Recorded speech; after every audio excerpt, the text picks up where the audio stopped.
Well, it's finally time to say hello to you all here for the championship finale of the Porsche Tag Heuer Esports All-Stars. It's Paul Smith and Arjuna Kankapati here as always for this final round through the suburbs of Monza in Milan. And well, Arjuna, historic venue. It's the Temple of Speed, of course. We come here with a glimpse to the future of Porsche Motorsports after we've seen so many fun cars. We now land up at a historic venue, a brand new car though to battle out. Let's talk a little bit about Monza though, because it's all about the straights and maximizing our performance through them in towards what are quite technical and tricky braking zones. Mistakes there can lead to follow-up opportunities, and we are likely to see side-by-side through the entirety of the 5.79 kilometers. Yeah, it's certainly going to be all about the speed here today, and it's the run out of corners that's going to be the key point that these drivers have to contend with here today. We are currently in qualifying right now in the All-Stars, and well, this is a completely different car to what we've seen all the way through this season of the All-Stars, Arjuna, because we've gone electric. Like I mentioned, a glimpse into the future. Unveiled at the end of 2021, the Porsche Mission R was meant to match the lap times of the 992 Cup car, but in a very different way. Look at the weight. We've added over 250 kilos, add a bit more power in race mode, 671 horsepower, but with the power of batteries and electric motors, when we go with qualifying, we can turn the wick up to 1,073 horsepower. That's what the drivers are trying to wrangle into control right now. It develops its speed in a very different sort of a way, and so after seeing this, it's going to be a very different sort of a race when we head over to the Super Cup and that Cup car. Yeah, certainly it's going to be a real challenge for these drivers to get used to this one, and we have got a few guests as well, it must be worth mentioning here today, because we've got a few of the eNASCAR Coca-Cola iRacing Series drivers joining us as well. Parker White, Michael Conti and Matt Busa, and surprise, surprise, drivers who are used to quite a lot of horsepower, more of the gasoline variety, are all at the top of the qualifying positions at the moment. Oh, and we've also got our confirmed champion, Casey Kerwin, out there as well. These drivers did head out here to Monza, but with no chicanes back on the 11th of April, a rather interesting ride for the eNASCAR Coca-Cola iRacing Series. We'll see what the drivers have in store for us here today, though, because with qualifying underway, yes, Parker White, Michael Conti, and Matt Busa sit at the top, but Pablo Lopez is in the mix as well. Draft is going to play an ever-present factor in this race. Let's not forget, though, in the Super Cup, there are some open setups. Drivers can try some tricks to try and find some more speed through the corners while maximizing their ability in a straight line. Everyone in this All-Stars pool has a fixed setup. There's not much that they can really do to get more performance out of the car. No, absolutely not. There is Michael Conti on screen right now, of course, the driver who currently leads the eNASCAR Coca-Cola iRacing Series. So he's a driver who's, well, he's having a bit of fun out here today, I think it's fair to say, and a nice relaxed atmosphere compared to what he's used to in that championship. Continuing his retirement tour, I think, is the best way that we can put it from Michael Conti, who has, what, 2 victories this season so far, so it's been great to see Conti. Let's see how he'll fare in the race itself. Remember, we'll do a full invert for the second race of the procession today, so it always makes things a little bit more exciting. Here's Lubia of Ottereskovskaya, Love 46, someone that at Le Mans in that 911 RSR showed plenty of speed, but story of her All-Star season involved in some contact, hoping to sign off with some good fortune. Look at the paints though, some of these cars looking absolutely splendid. Oh, the paint jobs that have been done on some of these cars are absolutely spectacular, and fair play to the people who have been working to get those paints up and running. I did say we've got a number of guests, because we've also got another streamer joining us as well, Aerotech. He's out there as well. The last of the current qualifying times have been set. There's Parker White, our current provisional pole sitter here in the All-Stars, and Parker's just, again, another one of those drivers just going to have a bit of fun. And while we don't have TK in the field today, at least his team is represented, because let's not forget Parker White races for Heuer Esports in the eNASCAR series. So it's great to see the colors and the sponsors back out on track after TK finished up his on-track career. We'll see, of course, Gustavo Ariel out in track for the Super Cup in that TXC Racing by TK car, trying to grant himself eligibility for 2024. Yeah, so there's Aerotech, Keenan Coulson, who is, well, he's entertaining. Let's just say that when we get him in the booth here, boy, are we gonna get some entertainment in the booth, because he is somebody who likes to. Well, if anybody watched the Happy Hour broadcast that we did a couple of weeks ago, you'll know what he's like in the booth when he's driving. The artist formerly known as Mr. Aero HD is always a delight to have. We've seen him mostly doing dirt and drift style racing, but someone that's adaptable and working their way across of everything iRacing has to offer. Now, one car that I may be glad not to see out on track too much is the, as ever, distinctive #1 machine of Quirk, who is yet to set a qualifying time, but you won't miss his car when he heads out on track, which I think we're about to see right now. Yeah, and of course, Quirk, last year's champion, not going to be champion this year. That is confirmed to be Casey Kerwin. So, yeah, Quirk is just here for fun. Emily, oh my goodness. It's been a difficult season for Emery, I think it's fair to say. And she's not had the best of luck out there. But the level of competition in the All-Stars has just ratcheted up all the way through this season. And she's decided, you know what, let's make some circles out there. But we're getting ourselves heading over to our starting grid in just a few moments time, where we'll see how these drivers line up in this opening race of this evening's broadcast. It is Parker White and Michael Conti then on the front row of the grid, with Matt Busa and Pablo Lopez in row number 2. Row 3 for our champion Casey Kerwin, with Xavier Sanchez in row number 3. Row 4, Dave Cam and Emery with Bolshazarzo and Dan Suzuki, Straddy and Love 46, and at row number 6. And then the final row is Kenny 500 and Aero. And of course, right at the back will, of course, be Quirk. So, it's going to be a bit different. I can't see the revs rise at the start of these races, so my usual turn of phrase is going to have to change slightly out there. But we have no idea how this is going to go. Arjuna, very quickly, what do you think? Well, you can say maybe the motors spool up. We're going to send the equivalent of, what, 10,000 horsepower off into turn number 1. Turn 1, lap 1, Monza. I don't think much is going to change past, present, or future. It's always going to be chaos. Let's see how it will play out. So the drivers, almost a jump start there from the front row of the grid. Well, the electrons will go flying now. The drivers get underway. Is Michael Conti going to end up with a penalty from that one? He'll be lucky if he didn't. My goodness, as they go down towards the Rettifilio for the first time, 3 wide in the pack, but they're sorting themselves out 2 by 2 by 2. It's Noah's Ark all the way down there, out of the Rettifilio in towards Curva Grande for the first time. And the drivers working their way through. Parker White, though, has got a heck of a launch there, being able to get away already over Matt Busa, Michael Conti, and Casey Kerwin. It's an eNASCAR 1, 2, 3, 4 right now. It's not going to be for long, though. Michael Conti does have a black flag for a jump start, and you just saw the momentary jump on that grid before the lights went out. It's going to leave Casey Kerwin vulnerable to the likes of the Pulpo Lopez. But as we sweep through the Lesmos for the first time, it's going to be this run out of the second one that leads us towards Ascari. It's just under, or just over a kilometer before we'll get onto the brakes once again. And that slipstream will play a bit of a factor. Does Kerwin want to linger behind the number 8?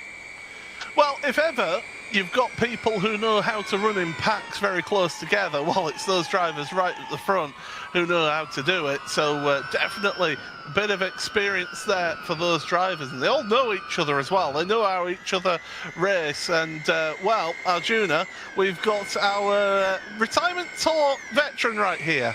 Yes, but unfortunately, Michael Conti is not far removed from a trip down to pit lane after a jump start, it seemed like, Michael. Yeah, clearly I don't know what I'm doing. I didn't think the car would roll right there, but I found out. So this is very different than what I do or have ever done. I've never driven an EV. let alone an EV race car. So this is all new. So I'm learning, but it's been a lot of fun. I'm going to race here a little bit and then finally pit eventually, whatever that may be. We're going to maybe put you 3 wide as well. You say that you... Oh, am I going to leave the order? Okay. Oh, you just about avoided that. Now you've got to slow down to add to the pain. Okay. It's completely fine. I got to pit anyway, so my race is ruined.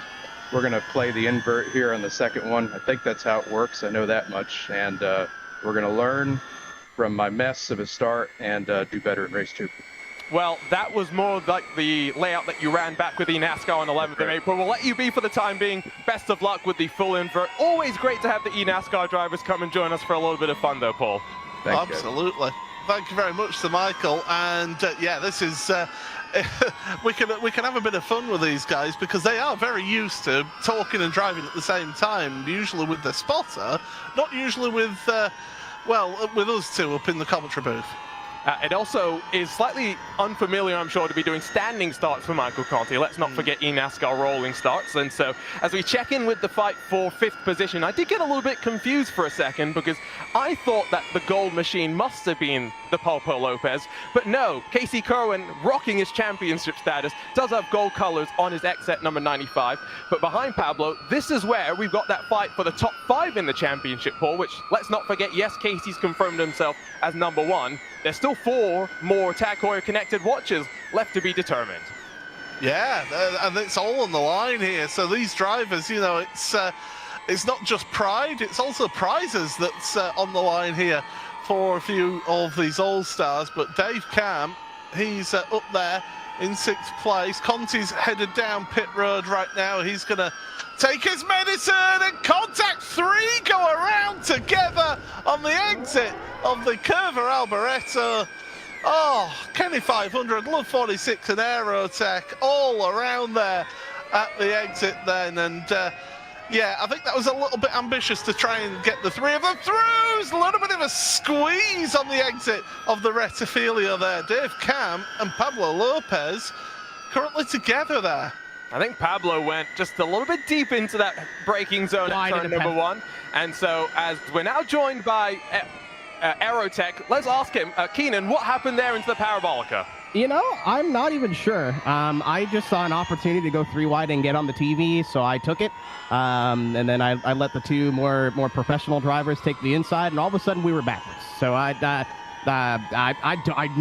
gained a place, but I definitely didn't mean to run into the back of 46 at all. They just stopped. Hashtag blame Keenan is what I'm pulling out of this one. Sure, why not? A little bit more used to you, I guess, being sideways, lighting tires up with smoke. What's this Porsche Mission R like?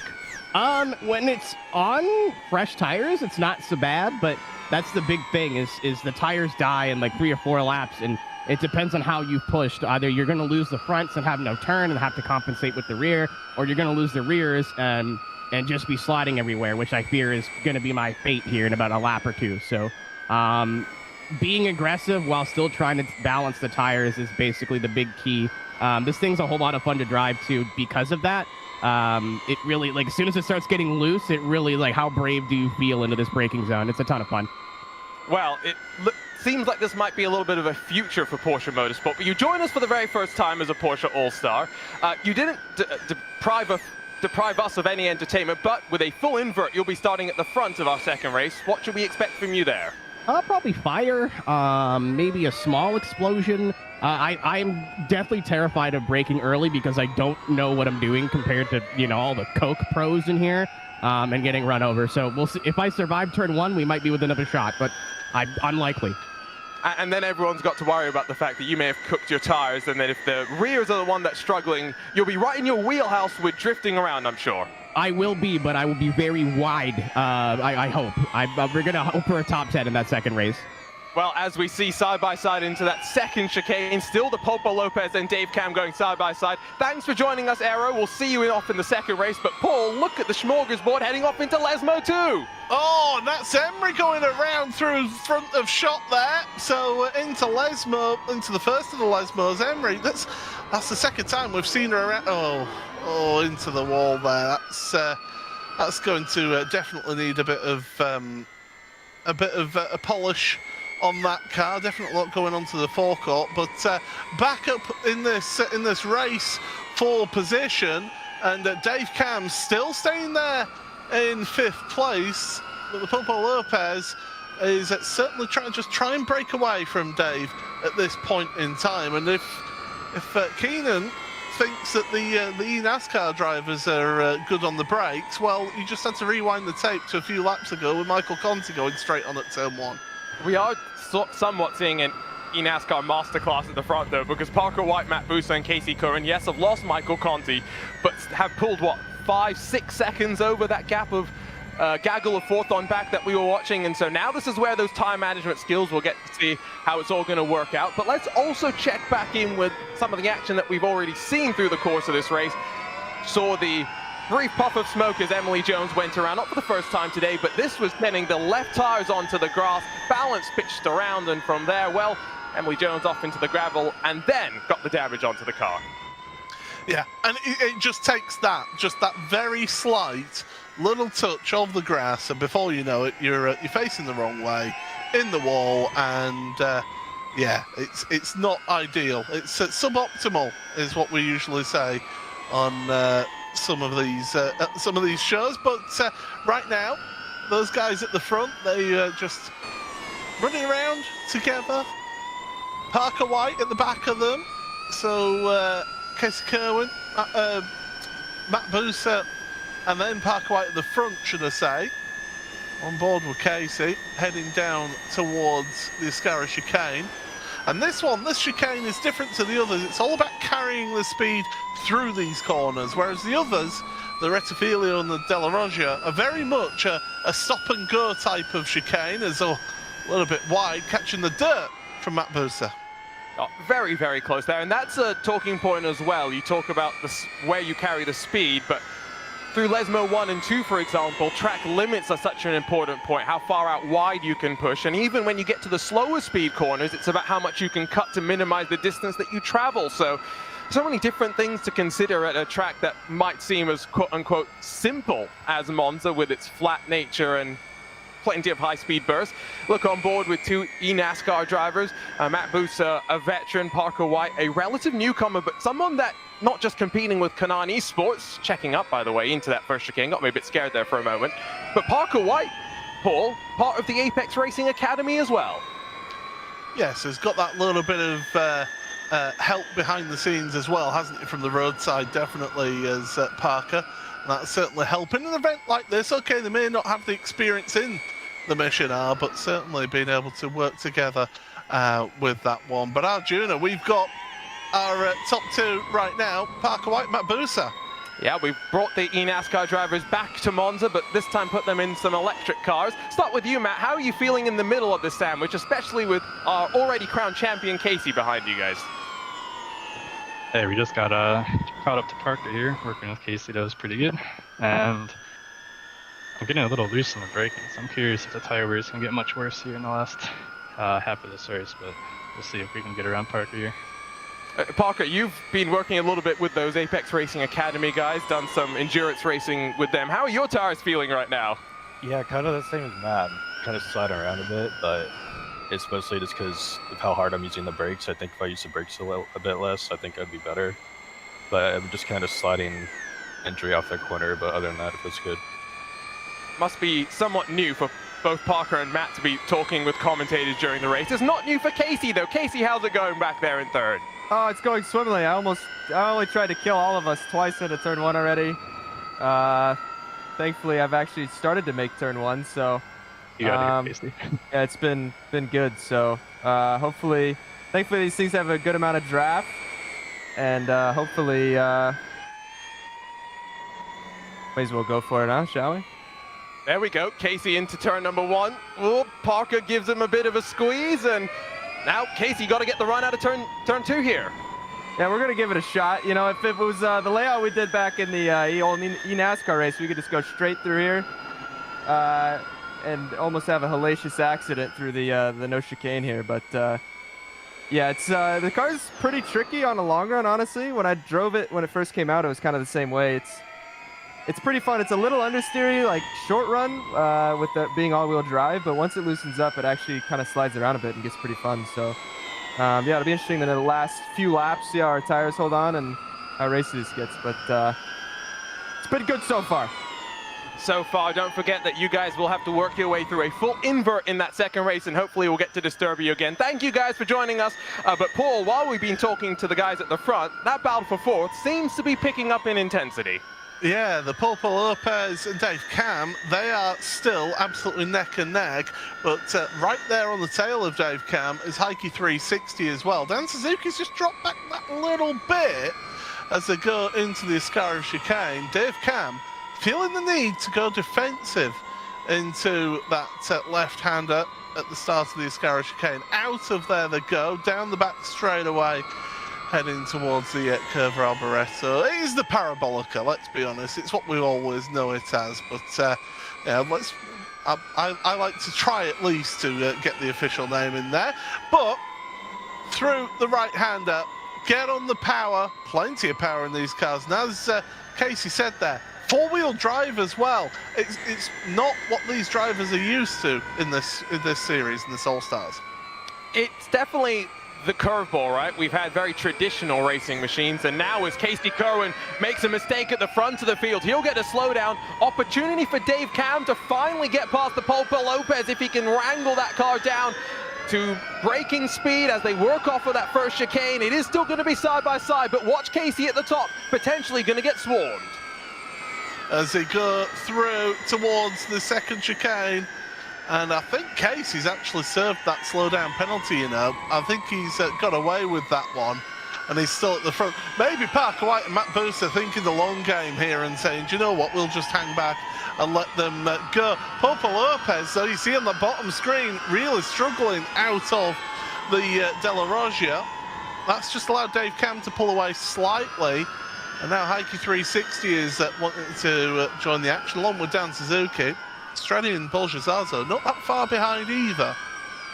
Dan Suzuki came into this round of the championship 15 points, only 4 points clear though of Dave Cam, so they are in effect fighting over a Porsche Tagora connected watch. Going to be interesting to see how that plays out in that second race as well, because as they snake at the top heading towards what will be 3 laps to go, we have seen that the draft does play a factor, and so as much as Pablo in that Team PGZ car seems to be struggling, look how, as now they head into the Parabolica of their own volition, he's already closed back up to Dave Cam and is surely going to be thinking he can get back up to 4th. Yeah, he's, and this is the thing, it's where do you want to be? It's positioning yourself to be in the right place at the right time in terms of any draft train. As they start this lap, 3 laps to go, as you said, Arjuna, in towards the chicane at the Rettifilio, start of the lap. Heavy braking, and with these cars, they do use regen braking, so they use the electric motor. When you go off the throttle, it will then act as a brake and also recharge some of the battery. That's one of the tricks that you have to get used to when it comes to racing these electric cars. So again, different driving styles will suit this better than others. You talk about regen braking. This car can recharge, fast charge at 350 kilowatts, puts it from 5 to 80% in about 15 minutes. Regen braking is 800 kilowatts. That's how much it slows the car down and how much it can dump back into the battery. It's such an important talking point. And Paul, the Mission E, a Porsche concept car, previewed the Taycan 4 years before that car debuted in its full production form, with this Mission R debuting in 2021. I'm just hoping that come 2025, maybe there's a full production version of this that we'll see in Porsche One Make Series across of maybe the virtual and real worlds. I'll tell you what, I've actually sat in a Taycan. Lovely. Oh, it's lovely. Oh, it's absolutely lovely, but well out of my price range, and that is for sure. But yeah, it is a sensational car, and Dave Cam now joining us in the commentary booth. Dave, I mean, you're at the front of the queue. Is that the place that you really want to be at this stage of the race? Not really, no. I'm trying to keep Pablo at bay. Pablo's super quick. I don't know what's going on here. Is there some kind of conspiracy theory? Is Heike gonna jump past me here? Is Pablo gonna play part? I don't know. It's all a bit suspicious right now. and I'm nervous, but it's good fun. It's good fun. Well, don't forget, Dave, that you are also fighting for the top 5 finish in the championship as well. Get yourself a Tag Heuer connected watch, so Absolutely. you need to get all the points that you can get. Yes, well, my main rivals are Heike and Dan, so I think I'm 4 points behind Heike, who's in P5. So if I can beat them both twice, then I'm gonna have some bling, but it's not gonna be easy. It's not gonna be easy. Well, I'll tell you what, you've got to earn it, that's for sure. I mean, they won't give it to anyone. I mean, they definitely don't give it to us in the commentary booth. But, you know, you're looking at this race right now. In this car, how are you finding this car? Oh, this car's incredible. Lots of understeer, but it's heavy. When you understand the car, it's not too bad, but what a fun car it is to drive. Could just do a little bit more power to the rear, but it's insanely fast. And in qualifying trim, it is absolutely mental. Huge fun. I love it. Well, we can tell by the big smile on your face, that is for sure. But, yeah, this season, it's been incredible. It's been really competitive as well, and getting that win at Long Beach, it must seem a long time ago, but it's a hell of an achievement on this grid. Absolutely. I mean, I came into the series thinking, oh, this is going to be a bit of fun, but I have never, ever been part of a series or league that has been so competitive. Oh, little touch there from Heike. It is super, super competitive. It is ridiculous. So these guys at the front, they're on another level. But it's been super fun. Right, well, it's the last lap. We'll leave you to it, Dave. All the best. Cheers. Cheers. Thank you. As the battle at the front continues, and it's almost rubbing door panels between the two of them. Kerwin and Parker White have been able to gap out Matt Buser here, Arjuna. So something's happened to Matt in this race in the last couple of laps, but Kerwin and Parker White at the front for the win. This one's not over yet. Not sure if Matt made a mistake and cut the course, got a slowdown, or if it just maybe struggling with the balance of the car at this late point in the race. But remember, with a full invert coming up, it's also going to be an 11th lap race. The drivers deal with equal race distances, have to manage the tires equally as well. Kerwin and White almost leaned on one another through turn number 1 on this final lap, running out of time for Parker White. Surely it's going to be into the Parabolica that we see him make his move. I mean, we've seen races decided at the very line. Now, you got to remember with this venue, the finish line, the timing line, is right at the far end of the grid. It's not at where the start line is. So just where the podium is, that's where the drivers will cross to see the checkered flag.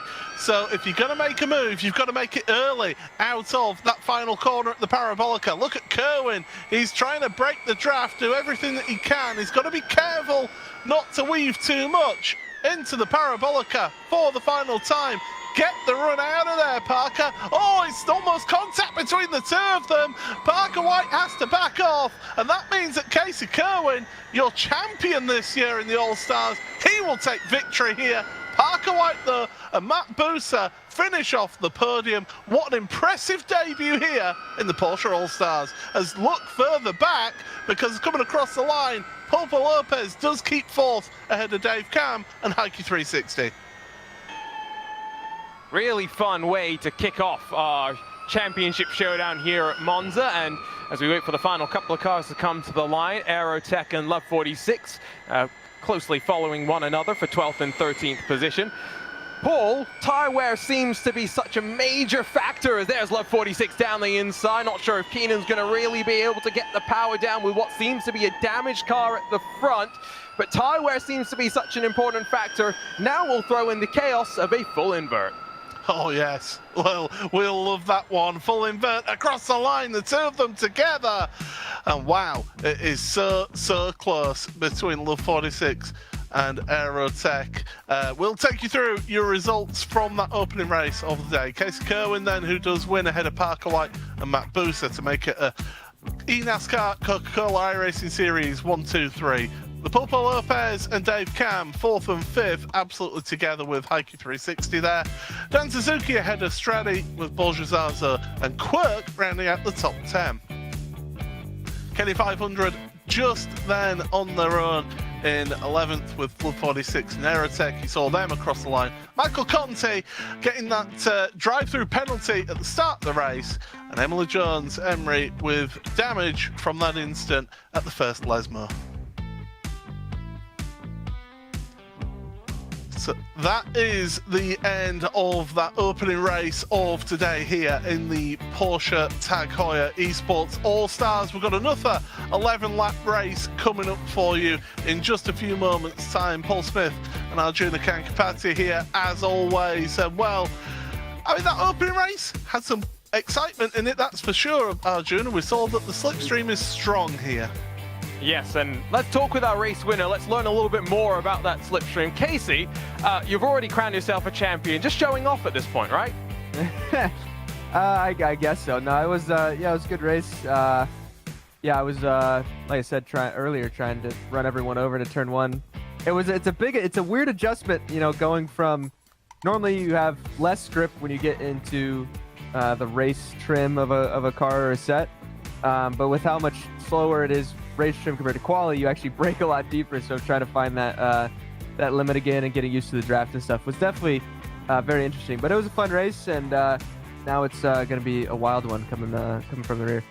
Yeah, and we've got a pretty big field as they're going to head off down in towards turn number one. Sounds like you had an interesting time getting to grips with that regenerative braking.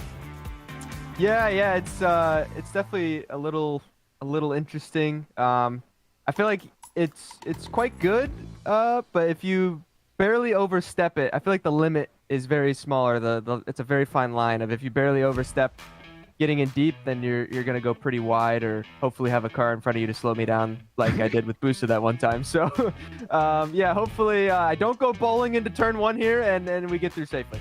Hey, no, this is not Watkins Glen, but congratulations on the victory. But Paul, he's now got to do it all the way from the back. Absolutely, from the very final row of the grid. But it is Emery and Michael Conti then on the front row, with Aerotech and Love 46 row number 2. Row 3, Kenny 500 and Quirk. Fourth row of the grid for Paul Giazzo and Stradi. Then it is Dan Suzuki and Heike 360 on row number 5. The 6th row, Dave Cam and the Pulpo Lopez, they will continue their fight out there. Bat Booser, Parker White in row number 7. And on his own, at the very back of the grid, Casey Kerwin. So we're getting ready for the final race of the Porsche Tag Heuer Esports All-Stars here. It's been a tremendous season, has this one, and I, for one, am looking forward to one final inverted grid here. Arjuna, we've got about 40 seconds to go here.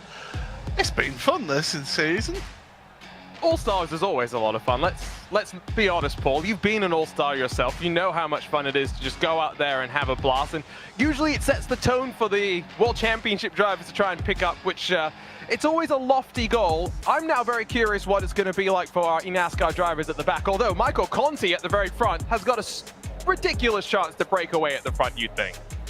Oh, absolutely, and I think I was just all, I wasn't the star, that's for sure. As we're getting ready for the start of this final Porsche Tag Heuer Esports All-Stars race, the drivers will look to the starter's gantry for the final time here at Monza. Getting ourselves set for the start of this race. It's green flag, and we are underway for 11 laps of action. It's an electric start from the front as they're heading down towards the first chicane at the Rettifilio, onto the brakes. Michael Conti's looking to the inside of Emily Jones. It's all stacking up a bit further back, a little bit of bumping and barging, but everyone's making their way through the Rettifilio for the first time in this race. Michael Conti early to the lead in this one. He did not jump the start, so that's the first challenge done. Now he's got to try and convert this into a win. But Emily, if she can get a bit of luck here, she can use the draft, hang on to Michael, and try and put some pressure on towards the end of this race. You said it was an electric start for the front row. I don't mean to be pedantic, Paul. It was an electric start for everyone in the field. Most of all, though, for the Popo Lopez, who has gained 4 positions to be up into 8th spot. Parker White, Casey Curran, +3 respectively, as we're going to dive our way through those Lesmos for the very first time. This is where, for those drivers that are trying to work their way forward, they've got to make sure that they are single file into Ascari, because like you mentioned earlier, It's one of those corners where you're carrying momentum through the corner, not so much worrying just about corner exit.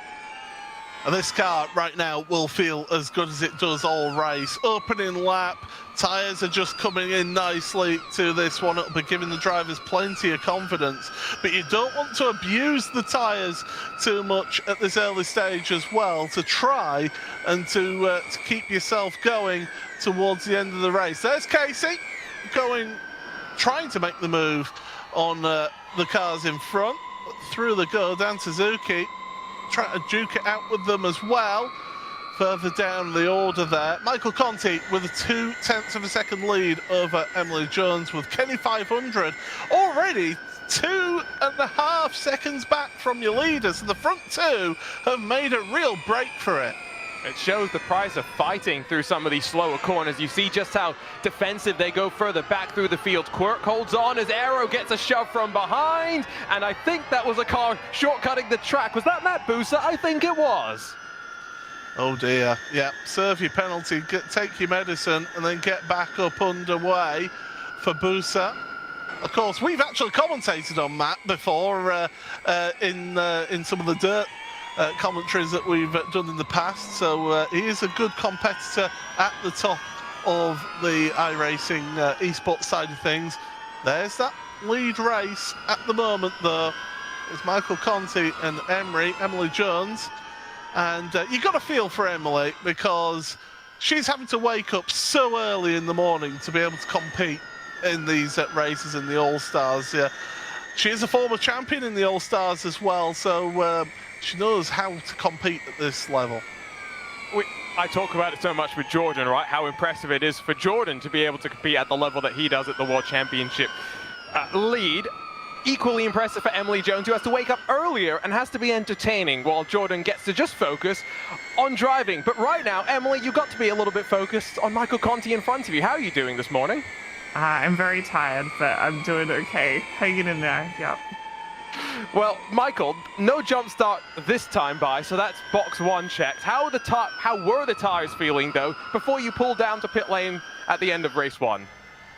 Pretty bad, so I am going to try not to have them feel like that at the end of this run, but I got a lot of pressure behind me, so I don't know how likely it is that I won't burn them off, but I am going to try. It does help a little bit when they're trying to go 2 and 3 wide behind you guys, but Emery, we've got to get you a little bit closer and trying to make the move so that we can bring them closer into the equation. I could do that. That is a good idea, but I could also just chill here and vibe, and then on like lap 10 I'll be in second, and then it's like, that's pretty good too as well, right? I guess, but I've got to try and make it a little bit more exciting. Michael, let's talk about the retirement tour very quickly, because it's been a great career for you in eNASCAR, and, well, final season's been going pretty well as well, with 2 victories already as Casey Kerwin goes around. Well, that's good to hear. The victory part and Casey going around, because he probably would have gotten here at some point, so I appreciate his willingness to give us some time to shine up here, but yeah, retirement tour has been great. It's always good to go out with a bang, with 2 victories and a bunch of good runs so far. Pleased with how that's going, and we got a long way to go, but it's definitely shaping up to be a good last year for us. You've been a part of the series since, what, 2011, so... Long time, yep. Talk to us about the progression that you've seen at this World Championship level in the decade or so as well. Yeah, I mean, the competition's just gotten so crazy hard over the last couple of years. Everybody's within a couple hundredths in qualifying, and I mean, the smallest mistake and you're starting in the back, and then with the races being shorter now, it's just always go, go, go. There's no time to wait. So it's definitely a lot more urgency than there was back when I was first starting out a decade ago, but really cool to see where iRacing's come, where the series has come. The partnership with NASCAR is awesome. They do a lot for us. Coca-Cola obviously as well. So really great series, and just looking forward to some more good runs before 23 is over. Playoffs not far away. Michael Conti doing a great job in 2023, but let's check back in with all this chaos. Yes, Casey Cohen Paul has been around, but 3 wide into turn 1 yet again. Oh, and they're all bumping, banging, swapping paint as well. It's all going along. I mean, they are knocking this car around quite a bit. I mean, this car, it is worth pointing out that it does share quite a lot of parts with various Porsches in the Rangers. Certainly, some of the parts are shared with a couple of the Porsches, and they are plastic panels, but they're reinforced as well with a mesh, so they are quite durable. Today I learned something. I did know that the electric part of this car, as I think that was Strati, got a big wiggle out of Lesmo on. Electronics in this car designed by the same team that did the 919 hybrid and carried a lot of that forward. Let's check in though, Paul, with a couple more of our drivers. Yeah, we've just got Quirk and the Popo Lopez, who are together there, 5th and 6th place. I mean, Pablo, right now, you're in that 5th place. You've been making the way through the field, but you're in a bit of pressure, aren't you? I am. Totally, I am. very few words there. Quirk, I'm sure you'll give us a few words on that one. You're nice and calm, aren't you, out there? You know, I'm just enjoying the feel. I'm taking it all in. It's the last race of the season. You know, it's just a beautiful day in Monza. And you're there repping TK as well on the shirt as well. You couldn't race here today, but you got to represent your friend, haven't you? Yeah, in the first race, I thought, you know, I did go to Indy. Oh, it's happening. Oh, we're going in on the inside. It's happening. Oh, my God. I did get to see him race at his final Indy 500 race, and he made a pass in the grass, and I thought I would try the same thing, you know. He's a bad influence. It didn't work out that well for me. Now, little bird, you just tell me that you rebuilt your rig last night. How did that go? Oh my, it went great. Oh my God, I'm so sorry. I'm not sorry, it's stuck. Oh my God. You know, it was great. It was great. Couldn't have gone better. God. What is happening? Well, what's happening is you're ahead of Pablo, and Pablo's just ahead of the 46 right now. I mean, there was grass. There was grass, there was gravel, there was everything. I mean, Pablo, I mean, how's the heart rate going right now? 140 something. Yeah. Totally pumping. I must be doing something wrong, because I think when I race, I'd never get over 110. So, I mean, Pablo, you must be... Well, you have to be fast to get it that high. Pun intended. I think I have some damage because my car doesn't... Maybe I need a recharge of battery now. Well, I mean, you use that regen braking to help it up, but you know, certainly you got this great run, but you've got a bit of draft now from the 46. I mean, how has that draft been helping you out here today? Totally a lot, because there's a lot of draft in these cars. We'll leave you scared about me. We'll leave you to it, guys. Thank you so much, and have a good rest of your race. Cheers. Cheers. Never have I heard such a savage comment as Quirk saying that you need to go fast to get your heart rate up. Yeah, thanks for that. We've got the race for 9th place going on right now. Dan Suzuki's trying his best to hold on to that one ahead of Heike 360. Dave Cam's involved in this one as well. This is crucial for the top 5 out of Curva Grande there. Borja Zaza almost got escorted into the gravel on the outside of Curva Grande. Oh, that's a big old slide for Dave Cam, and like you said, this is where I think the intrigue is going to be for the top 5, especially since you've got someone like Matt Busa in the mix who, well, not really fighting for points. He's just here for some fun and to try and make his way forward as many spots as he can. Remember, coming into this round of the championship, 5th was Dan Suzuki, 6th was Heike 360, 7th was Dave Cam, and so given how closely they finished together in race number 1, with still half of this race number 2 left to go, it's still all to play for. If people are just joining us right now and wondering what the importance is of finishing in the top 5 of the championship, well, the top 5 of our All-Stars all get themselves a Tag Heuer connected watch. So who wouldn't want to finish in the top 5 of the series? Let's have a look then. We've got to go to the triple box here. It feels like red zone on a Sunday evening in September because we've got the race for the lead at the top there of your screen. Race for third is going on at the moment with Kenny 500. There's Quirk there, Love 46 as well involved. The fifth is going on, eighth as well. There's action all over this track right now, Arjuna. It's difficult to know where to look. I'm firmly focused in that battle for fifth right now. Quirk's up the inside of Kenny 500 for third and fourth, but behind them, the Popa Lopez, Love 46, Parker White. Look anywhere you want around Monza, and there are Missionars fighting side by side. And if this is what the future of motorsports looks like, yes, please, sign me up, because I like drivers struggling with tire wear. It's always intriguing to make them have to drive the wheels off the car, which they're really having to do with track temperatures seemingly quite high.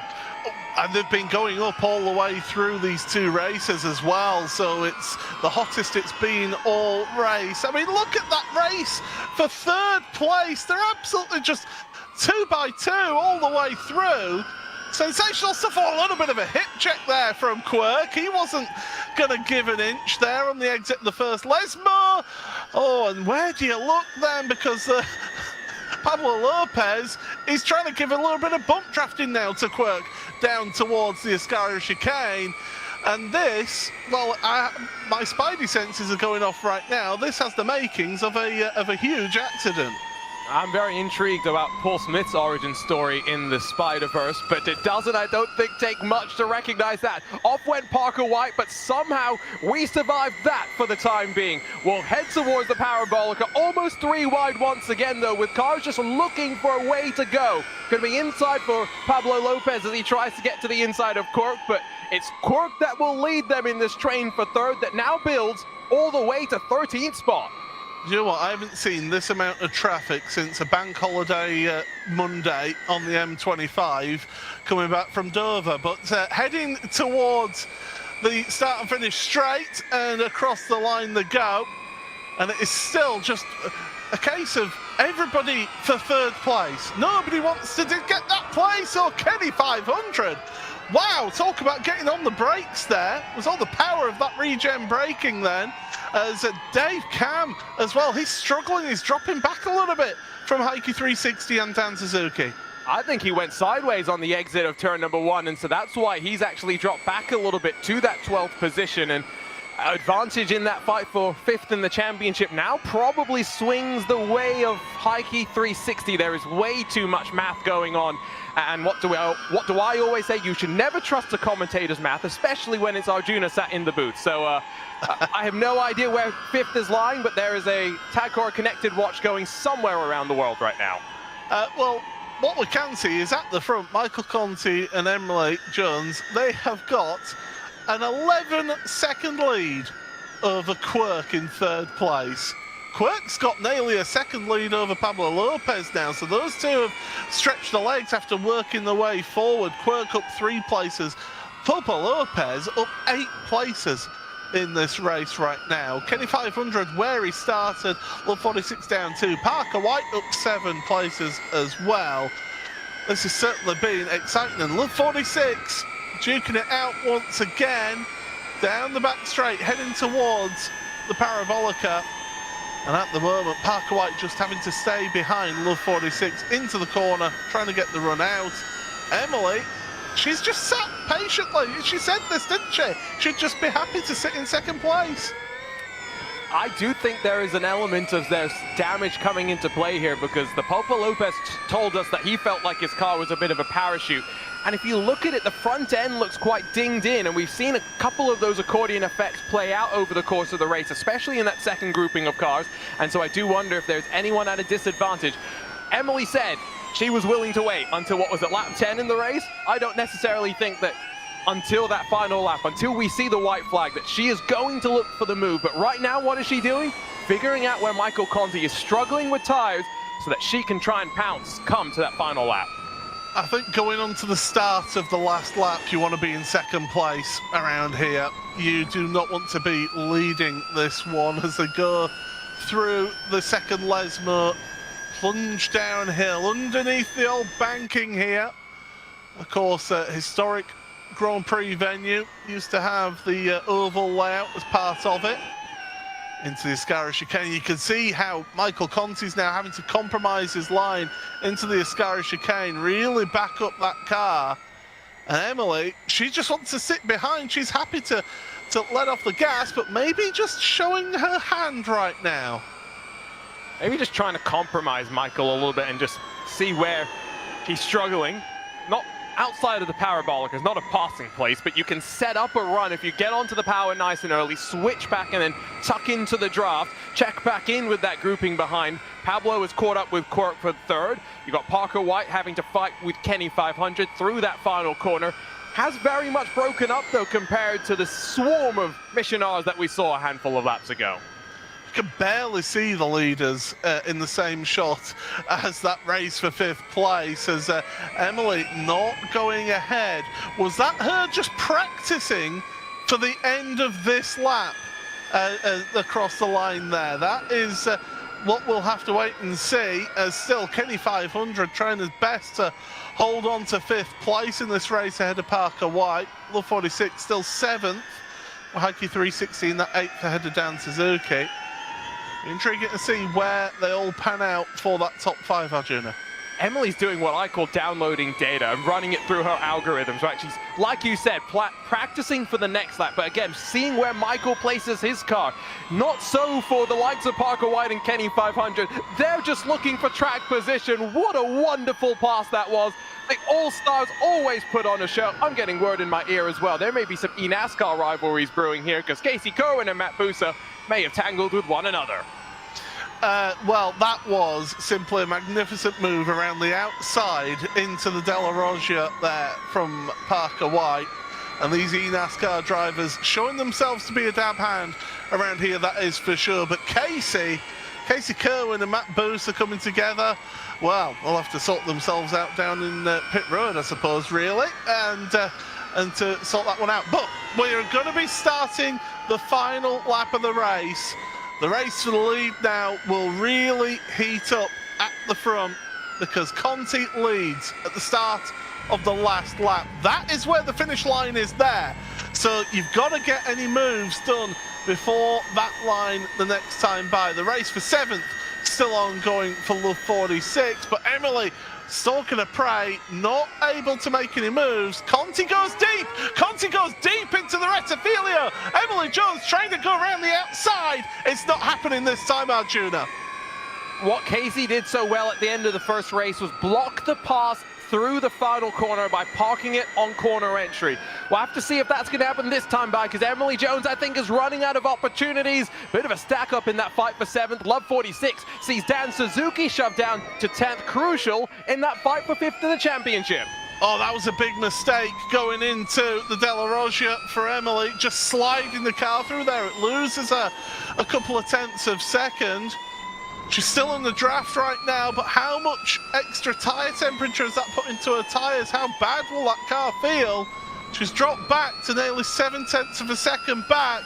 Michael Conti's got a healthy lead right now at the front. He just needs to keep it nice and clean through the end of this race, Arjuna. It's going to be this through Ascari that determines if Emily Jones is close enough to have a look. Tires at their most desperate. Like you said earlier, track temperature's been rising, but Michael Conti rides that car as perfectly as you like to hold the margin steady on the final lap of the race. Heading down towards the Curva Alboreto for the final time for the All-Stars. This is the end of the last race of the All-Star season, and it's going to be guest driver Michael Conti who wins it. We've got cars in the wall on the exit of the Ascari chicane, but back at the front, Michael Conti is going to take victory here. Finished last in race 1, finishes first in race 2. Emily Jones finishes in 2nd, and then you've got to look an absolute age back to Pablo Lopez, who's finishing in 3rd place, just ahead of Quirk, Parker White, Kenny 500, Heike 360 and Love 46 then ahead of Stradi. And then it's Dan Suzuki, Bolgezazo and Dave Cam finishing in that order. Casey Kerwin and Aerotech, and then Matt Busa will be the last one across the line. But we are going to head ourselves into the Buzz post-race show. And well, that was an entertaining couple of races here today, and it is Michael Conti who wins 6 0.6 of a second ahead of Emery in second place. So Pulpo Lopez, third place, but look at how close it was between him, Quirk, and Parker White at the line. Kenny 500 just finishes ahead of Heike 360 with Love 46 in 8th place. Straddy, 9th with Dan Suzuki rounding out your top 10. Bolshazazo ahead of Dave Cam. Casey Kerwin then in 13th with Aerotech 14th. And Matt Booser after that coming together with Casey, rounding out your finishing results. Well, we'll be getting a word with a few of our drivers now, Junior. You're standing by with our winner. Michael Conti was able to hold off the challenge, and you were able to hold the gap on that final lap as well after what looked like some intrigue through turn number 1. Talk us through what was going through your mind as you started to slide a little bit deep. Yeah, I mean, I knew that my weakness in that race was under braking, so I tried to send it in a little bit harder into that last turn 1 there, and that didn't work. So that opened the door, and Emily was right there, and had a good battle out of there, and yeah, just like you said, I was able to manage the gap the last lap, but that was tough. That was a drive. I am worn out, so that was really good stuff up front. And I'm sure there's plenty that you can carry forward to that next eNASCAR race at the Worldwide Technology Raceway on the 13th of June. I have learned so much here tonight that I can apply to that. So the WR1 Camaro is going to take some notes from this WR1 Porsche, and we're going to see if we can get win number 3 on the season. Love that you're repping the Coca-Cola guys as well. Congratulations, Michael, on a victory. Congratulations on what's been a great career, and hopefully you'll sign off with a great note at the end of 2023. We'll make our way to the second step of the podium, though, where former champion Emily Jones tried and tried, but ran out of time, it seemed like, Emily. Yeah, I did my best, and ran out of time. I wasn't quite, I suppose similar speed. I just couldn't get past, but that's okay. 4 very different Porsche machines that we had this year. Which one was your favorite? Honestly, this one was really fun. Unpopular opinion, a lot of people like, ew, electric cars, don't like it. But I like it. I think it's quite fun. It's quite different. I quite like it. Otherwise, my other favorite is another one that people don't really like, the GT4. Well, they like, but it's not their favorite. Those are my 2 favorites, I would say. Yeah. Sounds like we've got the car selection for next year's All-Stars already locked and loaded then. Thanks for joining us for another great year, Emily, and we'll see you, hopefully, in 2024. Thanks. Last but not least, the driver that joined us late in the championship but almost got up to second. Pablo, what a run that you had after joining us as a Porsche All-Star. A podium to close things out. You still got that big smile on your face. Always. This racing is like my passion, so racing like this for me brings me a smile always. We saw you miss out on our first 3 races in the Cup car, but you joined us in the GT4, the RSR, and now in this Mission R. How much fun have you had racing across the different machines? Which one was your favorite that we competed with? They were all good and really even playing field with the reverse grids, but the most fun I got is the Porsche GTE RSR because the sound and how it handles. This one electric one is epic on the straights in quali trim, but in race trim I feel I wanted more push, but still on corners is so difficult to brake, and turning is a workout. I think what it sounds like is you need quali mode while you're racing. So we'll see. We'll talk to Porsche and see what we can do for next year. But Pablo, hopefully we get you for all the races in 2024. Congratulations on the top 5 and your Tag Heuer connected watch. Thank you. It's a pleasure to be here, and thank you for inviting me. Sad because I didn't get to pitch you on the standings, but I tried.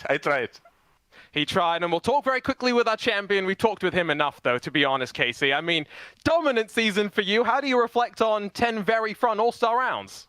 It was just a super fun season. Again, obviously got to be a part of it last year for the last half or so, and had a lot of fun with everyone. And then doing the whole year this season was, again, a bunch of fun. A lot of good memories, a lot of fun moments, and great racing all around with everyone. So, it was a ton of fun. Thanks to Porsche and iRacing and everyone for inviting me again, and Tag Heuer for I guess the invite as well, and all they do for sim racing with the main series too. So yeah, just thankful to be a part of it. Had a lot of fun, and yeah, enjoyed.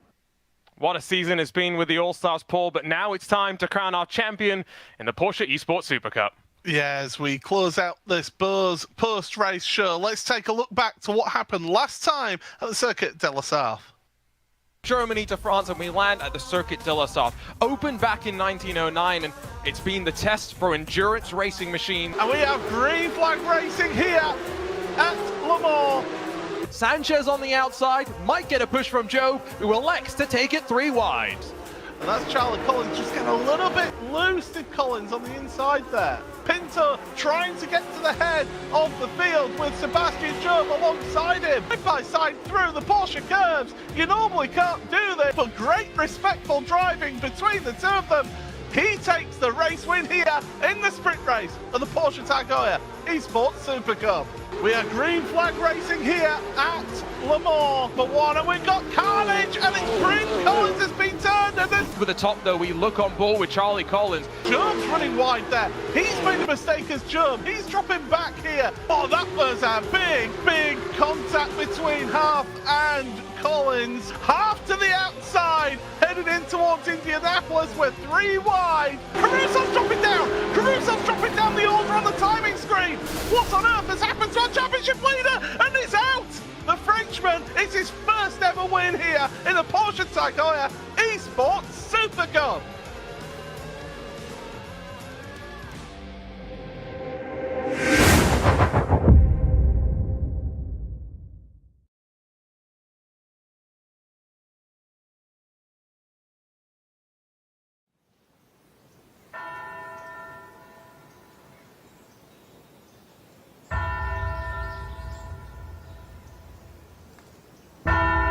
$2,800 drivers have started their journey to the top. In 4 years, 3 names have made it there. Porsche Esports Supercup champion Joshua Rogers. Sebastian Job is the world champion. By a 2-time champion, Joshua Rogers coming across the line, Diogo Pinto from Portugal.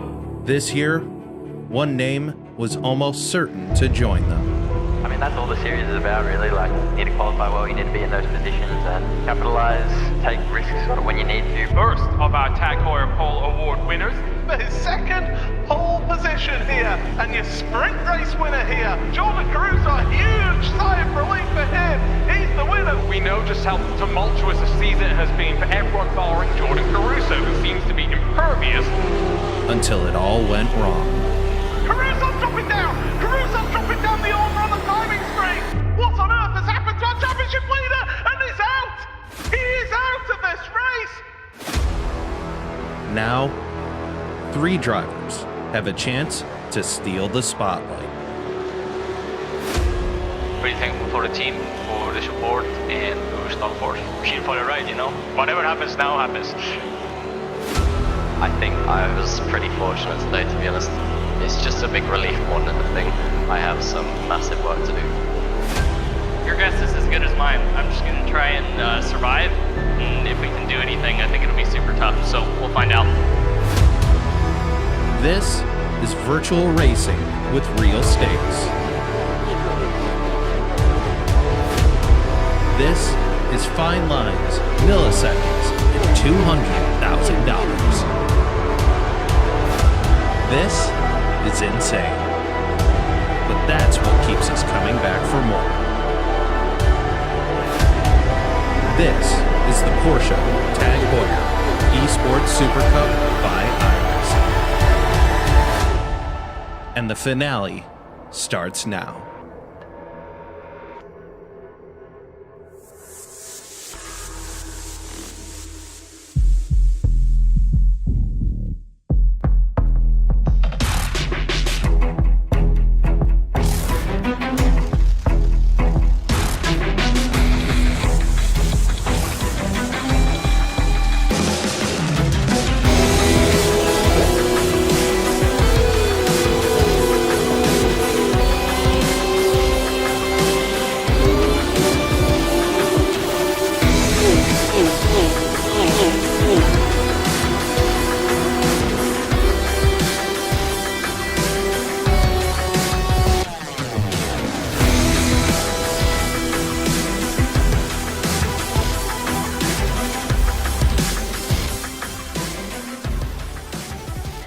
Well, it is the championship finale, and what a venue to take yourselves to. The traditional championship finale here in the Porsche Heuer Esports Supercup.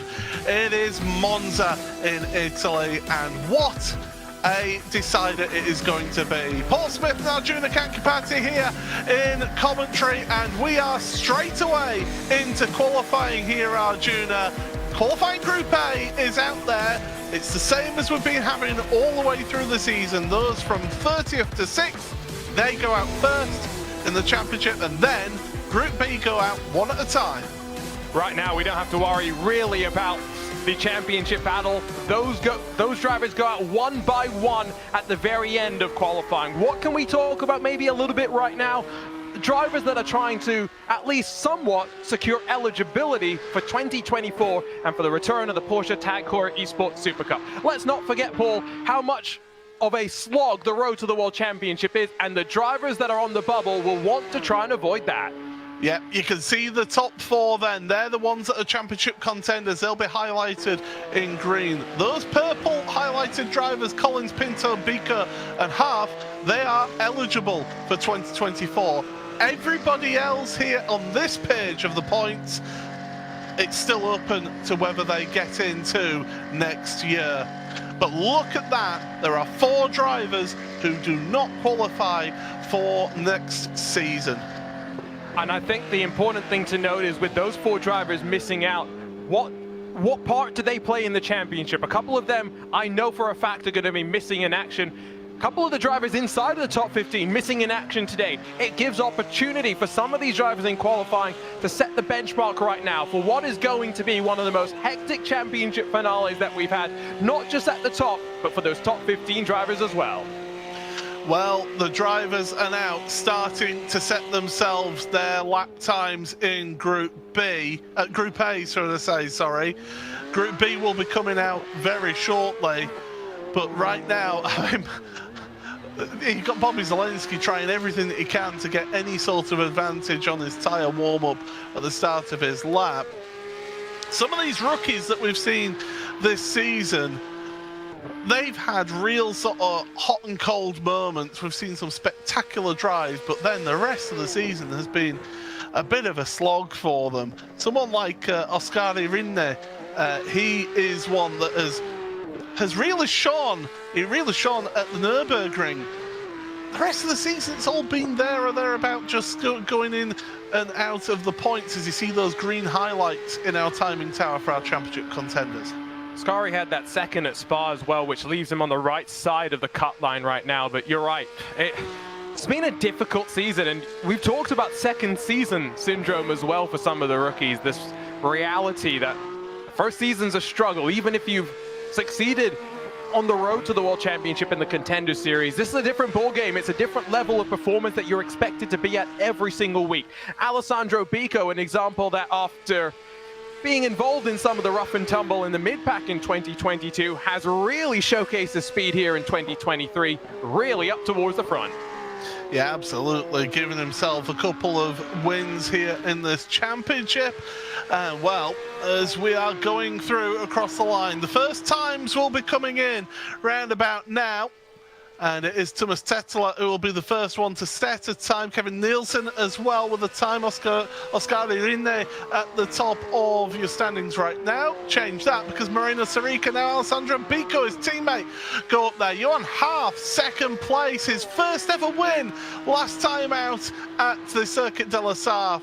And Pinto, Diogo Pinto, our outgoing champion, the 2022 champion, he's not been able to defend his championship. He's currently provisionally on pole position right now. Look at those margins though. For a track like Monza where you'd expect the field to be split by maybe smaller margins, Pinto, Bico and Harth relatively clear from the field. Here's someone as well that maybe would have expected a little bit more from, as now Group B qualifying starts, 5th in the championship, not where we thought Charlie Collins would be. Yeah, I think Charlie would have had his sights set on going for a championship, you know, to try and focus on that, and he's just not been able to pull it off this season. You know, don't forget that You know, Charlie did get a win earlier on this season at Manicourt, so he does know what it's like in the winner's circle. But it's been it's been quite a mixed season for him, hasn't it, out there? And he has struggled at times as the young man from Wales, but certainly he's trying to get himself pole position right now.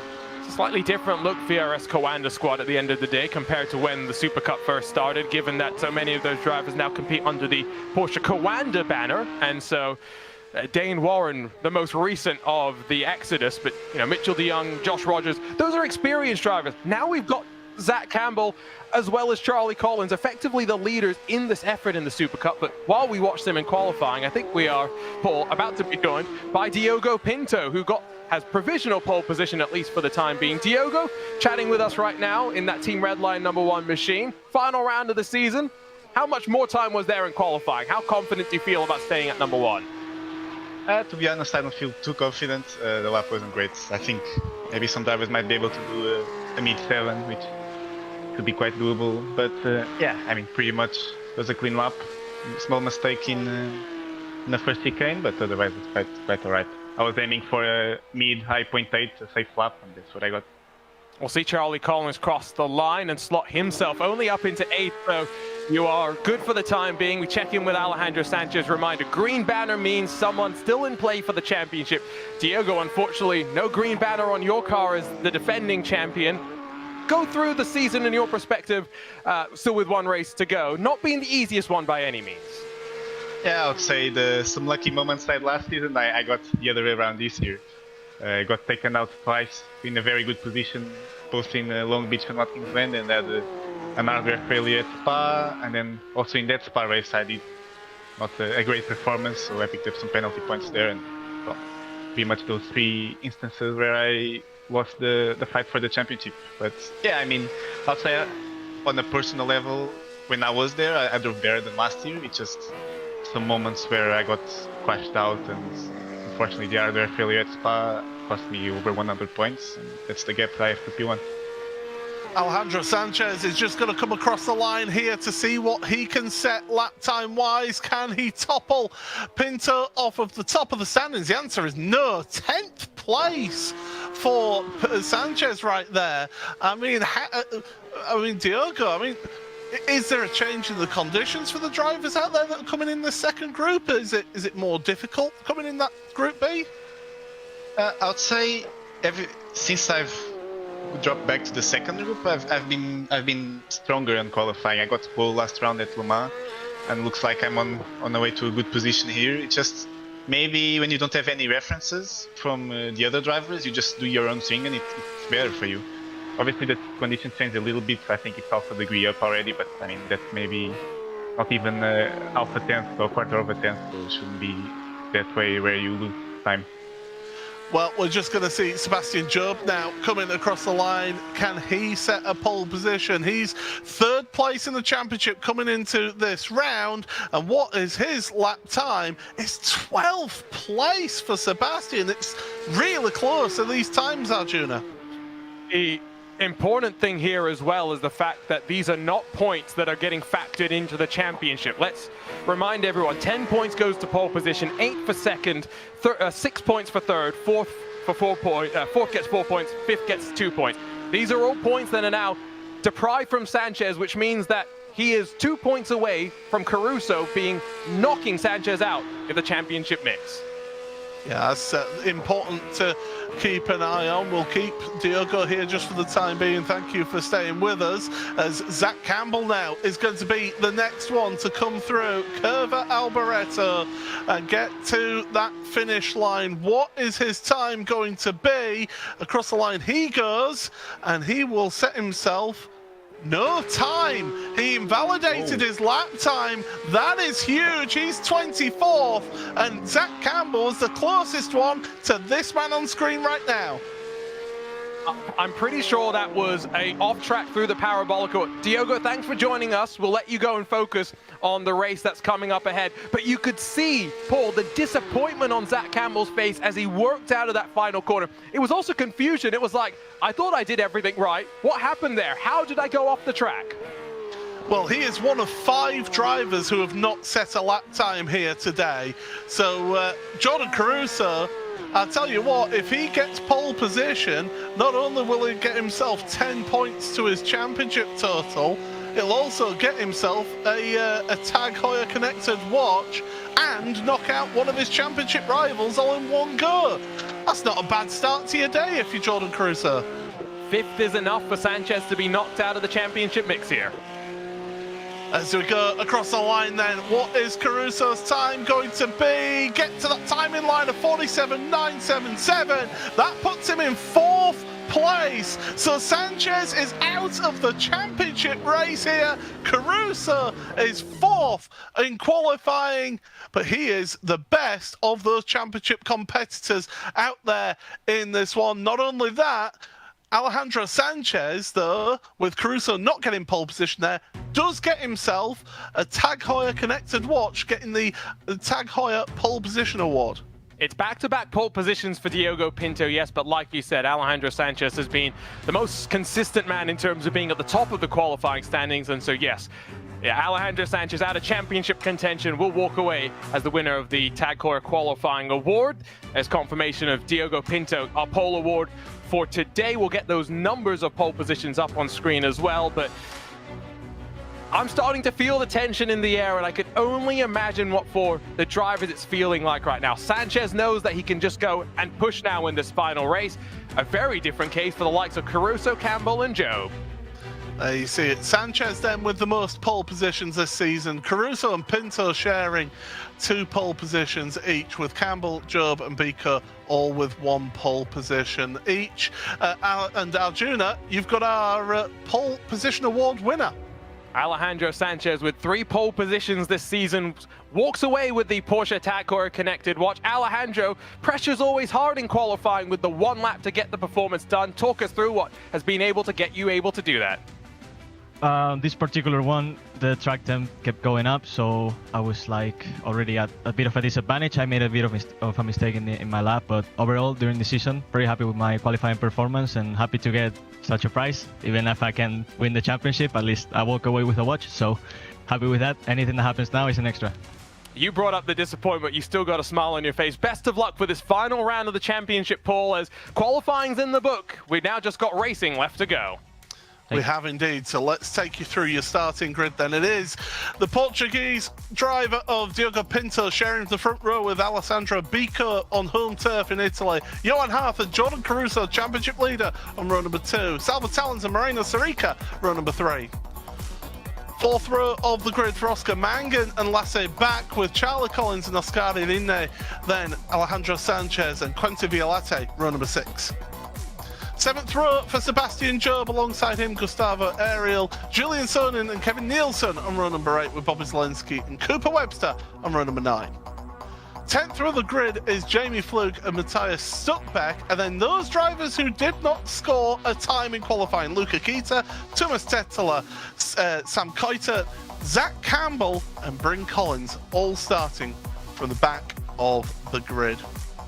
Got half a minute to the start of this one. If you're Jordan Caruso right now, you must be feeling a little bit more confident being ahead of this one. But my goodness, this is going to be a tense championship finale. We saw how one mistake, one little incident can cause a big change in the championship last time out at Circuit de la Sarthe. Well, we have got it to look forward to today, so never write off a championship until we see that final checkered flag. Drivers though, getting themselves prepared, looking towards the starter's gantry. Revs rise! We're green flag racing here in the Porsche Heuer Esports Supercup at Monza, the championship finale sprint race down towards the Rettifilio for the first time, and it's Biko who's got the better launch over Diogo Pinto into that first chicane, 2-3 wide further back in your field as well, as they sort themselves out through there. Caruso's just got a nose ahead of Harth coming out of the Rettifilio, heading into the Curva Grande, and Pinto better launch out to the Rettifilio. That gets him back to the front of your field. Caruso's just showing his nose still, heading into the Della Roggia chicane. But so far, so good out there for the drivers as you see them launching over that chicane. Caruso knows that if it finishes as it is, which is unlikely with Sebastian Job looking to charge his way through the field, the championship would be likely secured, because it is 50 points to win the main race. 50 points is the margin Caruso wants to put between him and the rest of the chasing pack. He's got Zach Campbell down the back, who has already tumbled off the track once in qualifying, does it again in the race. Oh, it's not the championship decider that Zach Campbell would have wanted, although when we spoke to Zach Campbell earlier in the championship, he'd pretty much written off his championship after Long Beach. So incredible to see that he was still involved in this one all the way through to the end. But down the back straight for the first time out the Ascari chicane, there is Sebastian Job right now, 14th place. He's got Alejandro Sanchez in front of him. Behind Kevin Nielsen, almost pushing him down. Biko's dropping down the order. Biko is down the order. Well, all of a sudden, we've got drama here at the end of the opening lap, and potentially it involves our championship leader. Let's have a look, Arjuna. Yeah, let's take a look at this moment as Caruso still trying to get past Harth in that fight for second. Check first in with what happened, I think, to young Zach Campbell in that VRS Coanda car through that second chicane. Just got a bit of a shove there from one of your red line machines, I believe. So must have been Diogo Pinto, I guess, down. Not Diogo Pinto, excuse me. So one of the other cars down towards the back. But for Jordan Caruso, this is what I was trying to say earlier. 50 points is the margin he wants at the end of this race. However, race control interventions at the end might become a factor. Let's not forget Caruso's already had 10 penalty points this season. Yeah, he certainly has. Here's a look then at what happened to Biko then, down into the final corner at the Parabolica. Oh, Caruso just getting into the back of him there. Oh, he's going to be concerned. He is going to be concerned about that one, is Jordan. He can't think about that right now. What he needs to do is just get the best score that he can possibly get to try and offset any potential penalty that may happen later on down the line. Now we can also just keep an eye out for Sebastian Job and see how far forward he charges. The one thing that I think will also concern Jordan Caruso is the fact that if Job gets to 8th, he will restart the second race at the front of the field. Here's a look at what happened on board with Caruso just deep into the corner, and poor Alessandro Biko had nowhere to go. And generally in motorsport, it's usually, if there's front to rear contact, it's usually on the car behind making that contact. So, oh dear, it's going to be a little bit of a sleepless night, although half the time Jordan looks that relaxed that he almost looks asleep. I thought for a moment Diogo Pinto was heading off towards pit lane. That was controversy from last weekend, I thought. That was in the real world, not the virtual. As we go into that first chicane once again. So Sebastian Job, he has got a target now. He's got to keep on moving forward from 13th because he needs to get within, not just 250 points, but within 50 points of Jordan Caruso to keep his championship hopes alive. As you said earlier, Arjuna, a win is 50 points in this championship. And so I think if I've done the math correctly, Sebastian Job needs to go from 13th, where he will score 8 points in this sprint race, up to 6th position, where he will score 15 points. That's a lot of work and a lot of positions to work your way forward, approaching the halfway point of this race. Yeah, and that's another thing that's going against him as well. Time is running out. You can see him making adjustments as well on the old button box there, just trying to get the car to behave as best as he can. What he needs is a little bit of intervention on Jordan Caruso right now, does Sebastian Job. That's really his big hope here, because if Caruso did end up finishing 21st or lower, then he wouldn't score any points, and I think that's what Sebastian needs to hope happens here at this point, just to give him any chance of the championship. Right now, Caruso is doing all that he needs to do. 3rd place, he doesn't need to win these races, but it'd be nice for him to win a race. He looks as calm as he ever has, right? And he's, I think, now thinking ahead and trying to determine who he can work with. Oscar Mang and his teammate is dropping backwards tonight. And so with a couple of these Stormforce Racing Apex cars able to maybe coordinate, Johan Harth is going to search for the lead. What does Caruso do with Salva Talons behind? And Pinto running in to Johan Harth. Jordan Caruso takes the point and now tries to run away. Job is up to 10th place now, but it's 59 points is that gap because of Caruso getting to the head of the field. Oh my goodness, drama seems to be surrounding Caruso right now. He's had that contact with Bika earlier on, and then you've got those two making contact right in front of him. His heart must have jumped into his throat. Great for Caruso, even now harder for Job. Job will have to get to third to keep his championship hopes alive. Let's take a look at what happened though into turn one. Harth tried to go for the lead, got a shove from Caruso, and then as Pinto tried to get to the inside of the corner as well, Chaos RAG car goes around as well. Pick apart that as you will. Race control is going to be busy at the conclusion of this race. Yeah, do remember that all results are provisional here today. Yes, we may call a champion across a line, but they are provisional until all results are finalised by race control. It's Caruso from Talons from Sarika. What a day this would be for Salva Talons if he ends up getting to the front. He's only ever been on the podium twice in this championship. His best result this season is 6th at Nürburgring and Le Mans for Salva, so this is a great opportunity for him to get another podium and potentially even a race win, although he's trying to break the draft from Moreno Sarika. There you see Sebastian Job, 10th place right now. And this is the thing that I'm seeing right now, Arjuna. He's not really moving forward at all, is he? Not for the time being, but I just wonder if it's more difficult to pass further back in line than we will make it seem. Given how trimmed out these cars are, they don't perform the greatest through the corner, and while in the All-Star race we saw plenty of passing, it was also because we saw plenty of mistakes that set up opportunities. At this level, maybe fewer mistakes, fewer opportunities. It takes more to get a move done.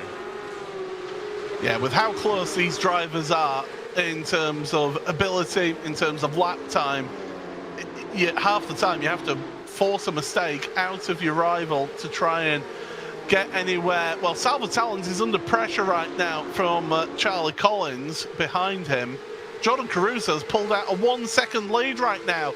Caruso, if he breaks that draft at the front, he can take a race win here in the sprint race today. Drivers moving forward though. Oscar Irine is moving forward to 6th place. Gustavo Ariel into 8th place as well in this race. He's currently in that provisional pole position for race number 2, the main race here in this evening. But my goodness, what drama there has been all the way through today so far. But let's take you for a little bit of the sights and sounds of this championship as we take you for a buzz full throttle.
Well, that is your buzz full throttle for you in the sprint race. Sebastian Job still in 10th place.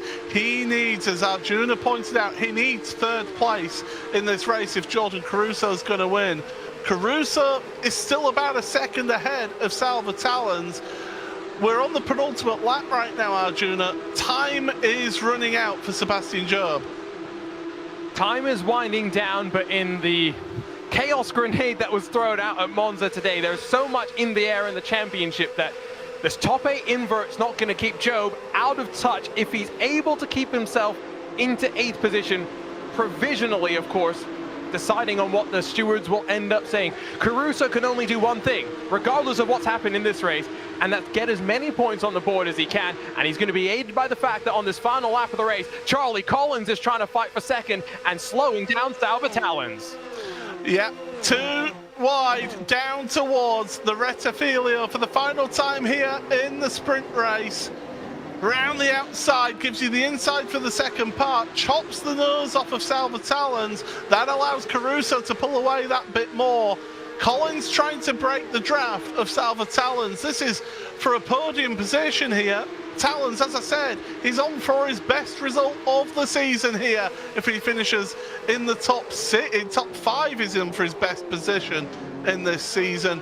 Through the De La Rocha, not the best from Collins, but Talon's not able to take advantage of that, Arjuna. But yeah, these opportunities are running out. Don't forget Moreno Sorica was in a great spot at the Nordschleife until he got taken out by Alejandro Sanchez, missing his braking zone. An incident that took Sebastian Job out as well into turn 1. This is Sorica's opportunity to get a podium as well. We're talking about, you know, top 15 championship fights. There's bragging rights as well. Momentum that these drivers want to pick up to close the season out. Don't forget, Sebastian Job needed that gap to be under 50 points to be able to keep himself in the championship hunt.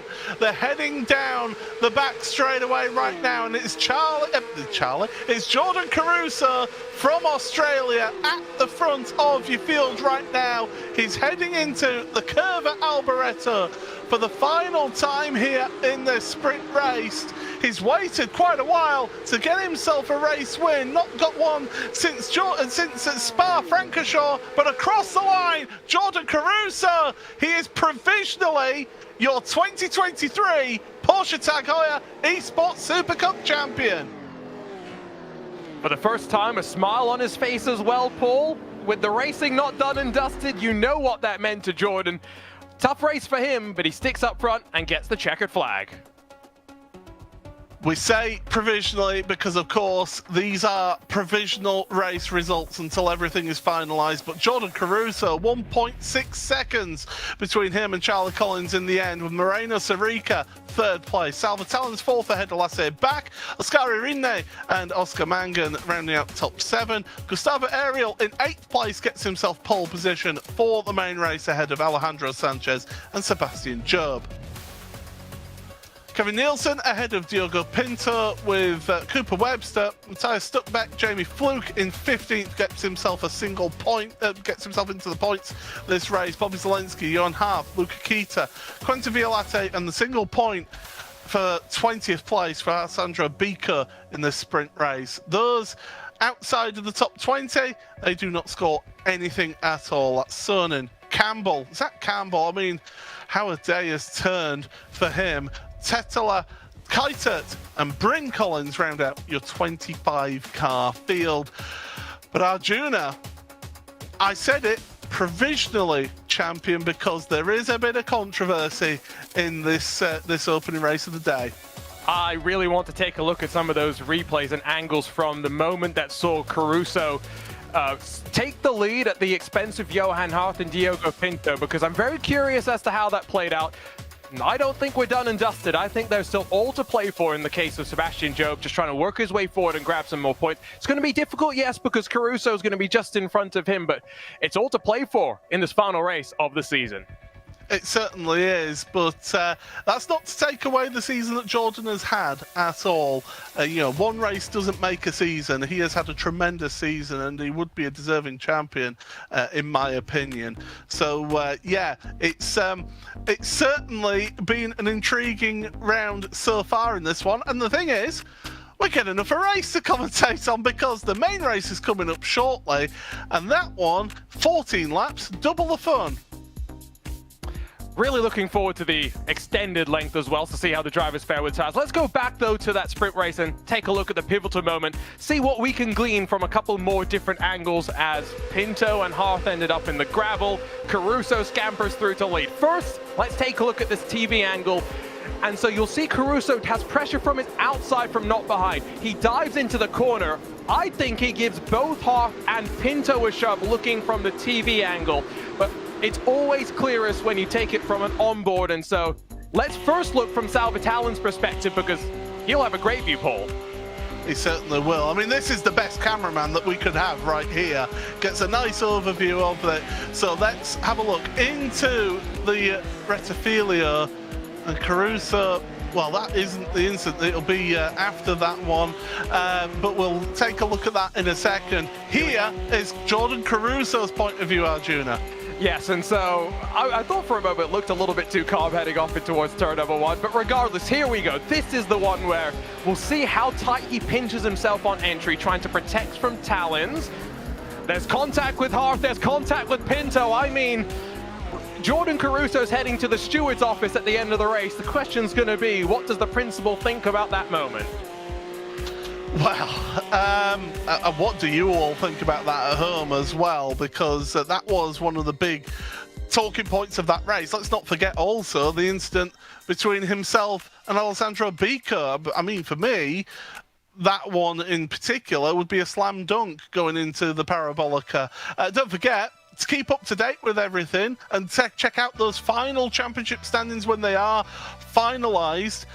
Head on over to the iRacing website, iracing.com/PESC, to keep up to date with everything and to see just those confirmed championship standings at the end of the season, to see how that affects things here today. And whilst you're on the iRacing website, if you aren't already a member and you're thinking, oh, I fancy a piece of this this action, well, why not sign up as well? There's 40% off of all new memberships on iRacing, iracing.com, and start your iRacing career, because of course every day on iRacing is a race day. And Arjuna, I said it just a few moments ago, we've got a race double the length of that sprint race. I mean, what on earth could happen in this one? And I think now Jordan's going to be recognizing the fact that there's a couple of different things that he is going to have to potentially take a points penalty for. So he's going to be very much in that mindset of points consolidation and trying to ensure that he's got as large a gap to Sebastian Job as possible. But we're heading off into turn number 1 on lap number 1 at Monza. I'm quite surprised that we've had relatively little chaos so far, but it's not just at the front where, of course, we are so excited, but top 15 is where there is plenty of focus to keep our eyes on. Lasse back, Jamie Fluke just inside of that bubble. Gustavo Ariel starts from the front, though, of the main race. He's got a great opportunity to get back into the top 15. And the one big name that is missing today, Max Beneke, will not automatically be eligible for next year. That is huge. Here is one of those ever presidents in this championship. But let's take you through your starting grid for the final time here in 2023. It's Gustavo Ariel on the front row of the grid with Oscar Mangan, Oscar Rinne and Lasse Bach on row number 2. Row 3 for Salva Talens and Marina Sarica.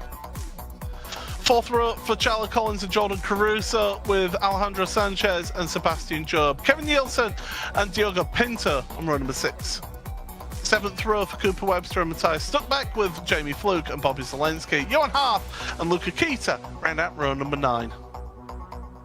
10th row of the grid for Quentin Violate and Alessandro Bico with Julian Sonin, Zach Campbell, Thomas Tetela, Sam Keiter rounding up row number 12.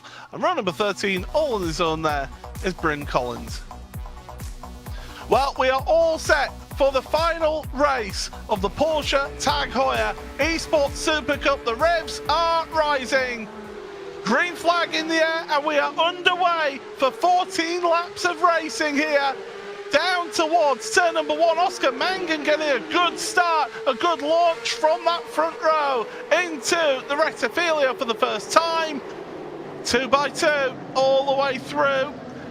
And it's a great comeback from Ariel to get back to the front of your field. Mangan in second place ahead of Talons, Bakke, and then Rinne Sarika, Charlie Collins and Jordan Caruso staying in 8th place. Quentin Violate's dropped all the way down to the back of the field. He's had issues out there at the start of this race, but Mangan's trying to go around the outside of the De La Rogia. That's not traditionally a way through there. Oscar Mangan, he's looking for a good result here today.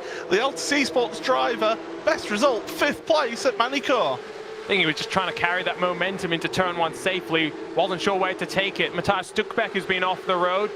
Not the only car to be embroiled in some dramas, but for the most part, we survive another opening lap here at Monza, which is a surprise to say. Caruso slides backwards. Job has gone forwards to 8th, which is, again, just keeping those championship hopes alive, even though provisionally, yes, Caruso has locked up that championship. What is Joe's mindset going to be in this race, though? How aggressive is he going to be? How much time does he leave himself for those closing stages? I think Job just drives and drives for a win. I think he just wants to get himself the best result that he could possibly get in this final race of the season. Caruso's got himself into a nice bubble. Who isn't in a nice bubble is Jamie Fluke, right in the middle there. Bobby Zelensky, Johan Haaf around him. Cooper Webster's there. There's also Pinto as well involved in this battle. This is for 11th through down the field, and don't forget, relegation is a big possibility here for a few of these drivers, and at the moment, with the position that he's in, Jamie Fluke is dropping out. Oscar Mangan's jumping up ahead of him, but not automatically eligible. But Benneker, because he's not here, down to 18th. Gustavo Ariel is liking things right now at the front. We talked to Benneker a few weeks ago, and he said it's been a really difficult year for him, juggling priorities across the sim racing world, and so it's going to be a shame to see him have to rise his way up through the World Championship ranks once again if he's going to want to be a part of our series for 2024, but we know just how quick he can be if he has the ability to put his full focus forward. Jamie Fluke, someone that has had a difficult year splitting those priorities of his own, but now with his full focus, at least on this competition, Jamie's been having a bit of a tough time personally, and so our thoughts are with Jamie, but 14th position right now, he knows that potentially climbing up into the top 10 would be enough to get him closer to that bubble. Yeah, certainly he'll be looking to move his way forward. Let's have a look at what's happened earlier in this race, and there you see it, Stuckbeck heading off into the gravel, into the wall, out of the race at Lesmo 1. So Matthias Stuckbeck, been a difficult rookie year for him, and well, 10th place at Long Beach and Le Mans, best results for him this season. But well, the Fire Sim Sport driver, I'm sure he'll be looking to come back at some point here in this one. There's those live points. That is the relegation zone. You see that yellow line? That's the cutoff. 15th place is where these drivers want to be inside of. The ones outside, they want to move forward, as we're on board with Oscar Mangan up at the front here. And so I think the two names which really strike me looking at the big list that we've got on the right side are these two at the front, Ariel and Mangan, because if they drop from the very front, they are the ones that will be impacted the most. Yes, Lasse Bach is sat in 4th, but relatively, he's already 13 points off of what Ariel will get out of this race, as that's a big block to the inside by the Brazilian. Not content to have just one race victory this season. Oscar Mangan slides back into line, but for a moment, you thought he was trying to get to the lead. He certainly was trying to get to the lead, but right now, for me, if I were Oscar, I'd just be happy to sit behind and try and work together with Gustavo to try and pull away at the front. The problem that Oscar has, that he's got right behind him, Salva Talons, Lasse Bach, Oscar Irine, they're all together with him as well. They're getting dragged along with the front too, so things are never going to be quiet for those two at the front. And so therefore they'll be trying to secure themselves the best possible result with Ariel and Mangan. Of course, Gustavo Ariel, really good debut season, getting a couple of wins, of course. Don't forget, at the Red Bull Ring, he got his first ever win in that crazy race, it must be said. And then followed that up the following week, the following round of the championship at Watkins Glen in the sprint race as well. So he found a little bit of form mid-season, but then he's fallen back again. wants to avoid having to go back through the World Championship ladder, though, to be able to make the most use of second season syndrome. I'm going to be really interested to see how some of these rookies get on with another couple of months of development. Oscar Mangan, though, fighting for his spot in the Super Cup. See Salvatalen slide his way on through, at least for the moment. If Lasse back gives a bit of a shove to the back of that Altus Esports car, might be a chance for the 99 to get back in front into that second chicane. And these are those moments where it's not just about technical ability, Paul, but racecraft that becomes so important at this level of motorsport. Yeah, knowing where to position your car, knowing exactly how much space you need to give each other out there. Mangan gets the better run, and Lasse back says, thank you very much. I'll take advantage of that and get the move done on Salvatalen. So it shows how an attack can suddenly go to defense and you're on the back foot. And Salvatalen's now is looking in his mirrors at Ascari Rinne, the driver, the only driver from BS competition. The young Finn trying his best to get another good result here. He's in that top 15 as things stand right now in those live points on the right-hand side of your screen. And if you're thinking that, oh, if you're outside of the bubble, there's nothing to play for, well, all 20 positions, all 20 of the top 20 positions in the championship pay out prize money, so they're all fighting for something, even if those outside the top 15 do have to go back to the Contender Series. Look at the difference, though. Oscar Mangan up in second, Luca Kita down in 17th. One inside, one outside. Kita, though, looking a little bit nervous. Mangan actually getting moved back because Lasse back has made the move. The Fire SimSport driver moving forward. Another one of those rookies. It seems to be a bit of a rookie's day up here at the front of your field right now at Monza. Work together to try and catch the Gustavo Ariel because he has waltzed away at the front. But Oscar Mangan bump drafting down the start and finish straight.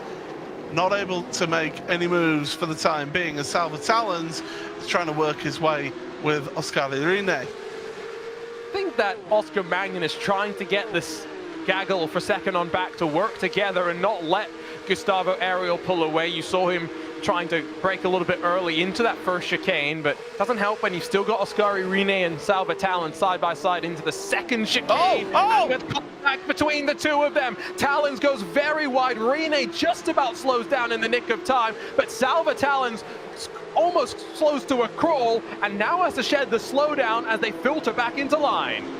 That was a rude hip check and a bump and a barge, and thank you very much. And they ended up both going off. They disadvantaged each other.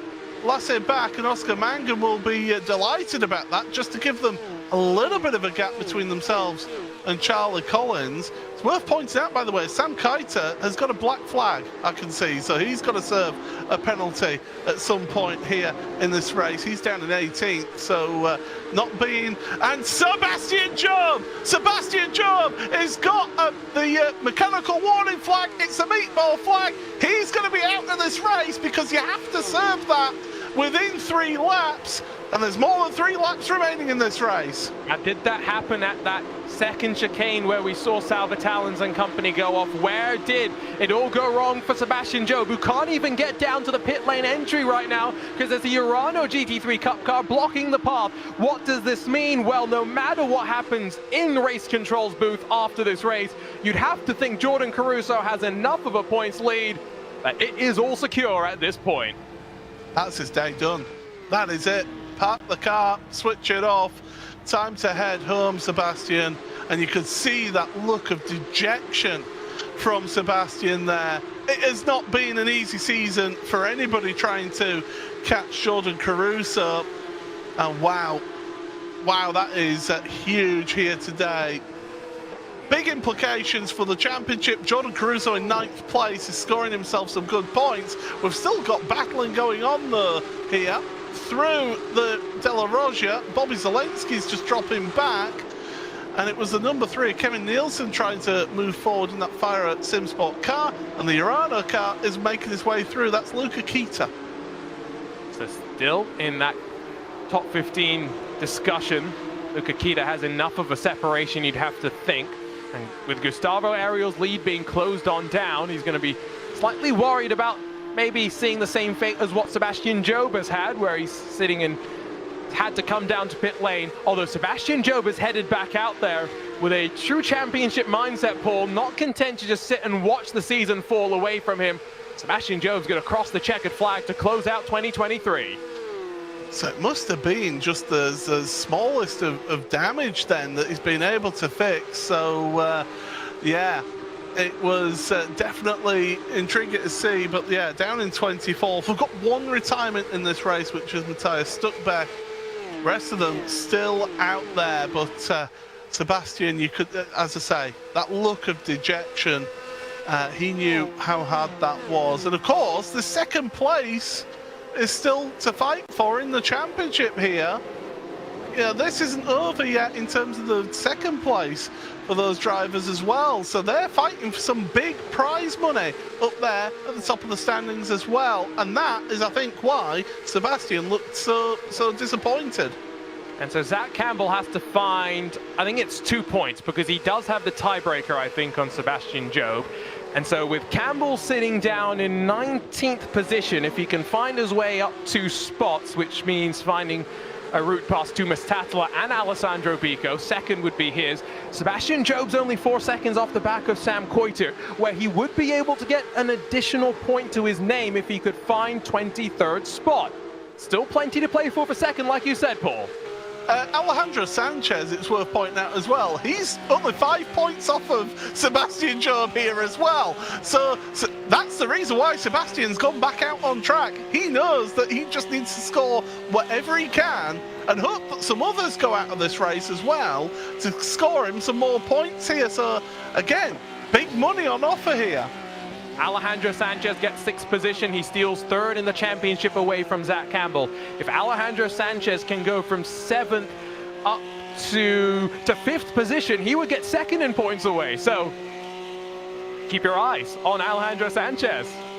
We thought that the race for 15th was going to be most interesting here at this point. It's that race for 2nd place now that is really on. 5 points separating 3 drivers, as we've been saying, but it is Gustavo Ariel at the front of the field ahead of Lasse Bach. Only 0.2 of a second between the two of them. There's Sebastian Job's car looking distinctly second hand. It's that front left corner that is causing him the big problems. And it happened in through turn number 1, I do believe, just before what happened with Salva Talons and company. So separate and unrelated to that moment at that second chicane. But an unfortunate end for Sebastian, and kind of sums up, I think, what the season has been like for him in so many ways. That steering wheel, definitely not a line in a straight line. Yeah, that is pulling one direction, which, when you're going down the straights here, is not going to be pleasant. If it can turn right, it's not too bad. It's when you turn left that's going to be the issue for you. But fortunately, not that many left turns around this venue. But yeah, Sebastian, he is just doing whatever he can to get his car and drag it to the end of this one. And 1 point separating now Zach Campbell and Sebastian Job, because Campbell has made up a place up into 18th. Is this some team games, though, for Coan to get their ducks in order, knowing how close it is? Zach Campbell, probably not the kind of driver that's going to ask for it, but it's not an insignificant jump in the prize money for 2nd, 3rd, and 4th. Back up front, though, Gustavo Ariel has been chased down for the lead, and now that gap that he's got in the top 15, surely under pressure. Well, don't forget that in this championship, teammates cannot just move over for their fellow teammate. If they do so, there is big penalties afforded to them. So they have to race. Now, do they make it difficult for Zach Campbell to make past? No, it doesn't. Bico's on pit road. Bico's on pit road. That's going to put Campbell up into 17th place. Bico's got a black flag. Is that incident points from A, track limits, B, car contacts? Regardless, Zach Campbell's now in a position where he's got the tiebreaker. One more position, he makes 2nd his own, and Sanchez has got kind of stuck in 8th spot and has been dropped by Pinto Rene on forward. It's looking good for Campbell to grab 2nd. As you say, Campbell should get it on count back here in terms of the number of wins that he's had this season. but it's equal points between him and Sebastian Job right now.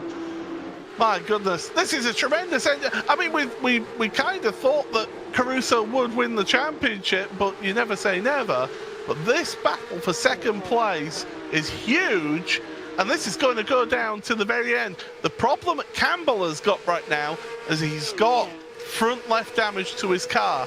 He will be struggling for top speed, which at a venue like this, you don't need top speed, do you? Oh wait, you do. He does have Bryn Collins, though, to play his rear gunner here. I did go and just get verification. Bryn Collins got a slowdown. That's why he dropped to the back of the pack. So there's no sort of shenanigans that anyone can worry about there, just to clear anything up. Front of the field, Lasse Bak hasn't got close enough to really get a look.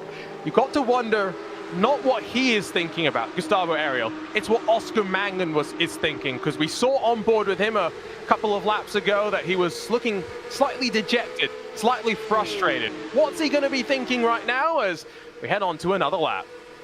Well, let's take a look at what happened to Sebastian Job for him to get that damage that gave him the meatball flag into turn number 1. And then out of turn number 2, and there, that big impact with Sanchez. And that is what gave him that meatball flag, the black and orange flag. And that says, come on down to pit road, you have to take repairs.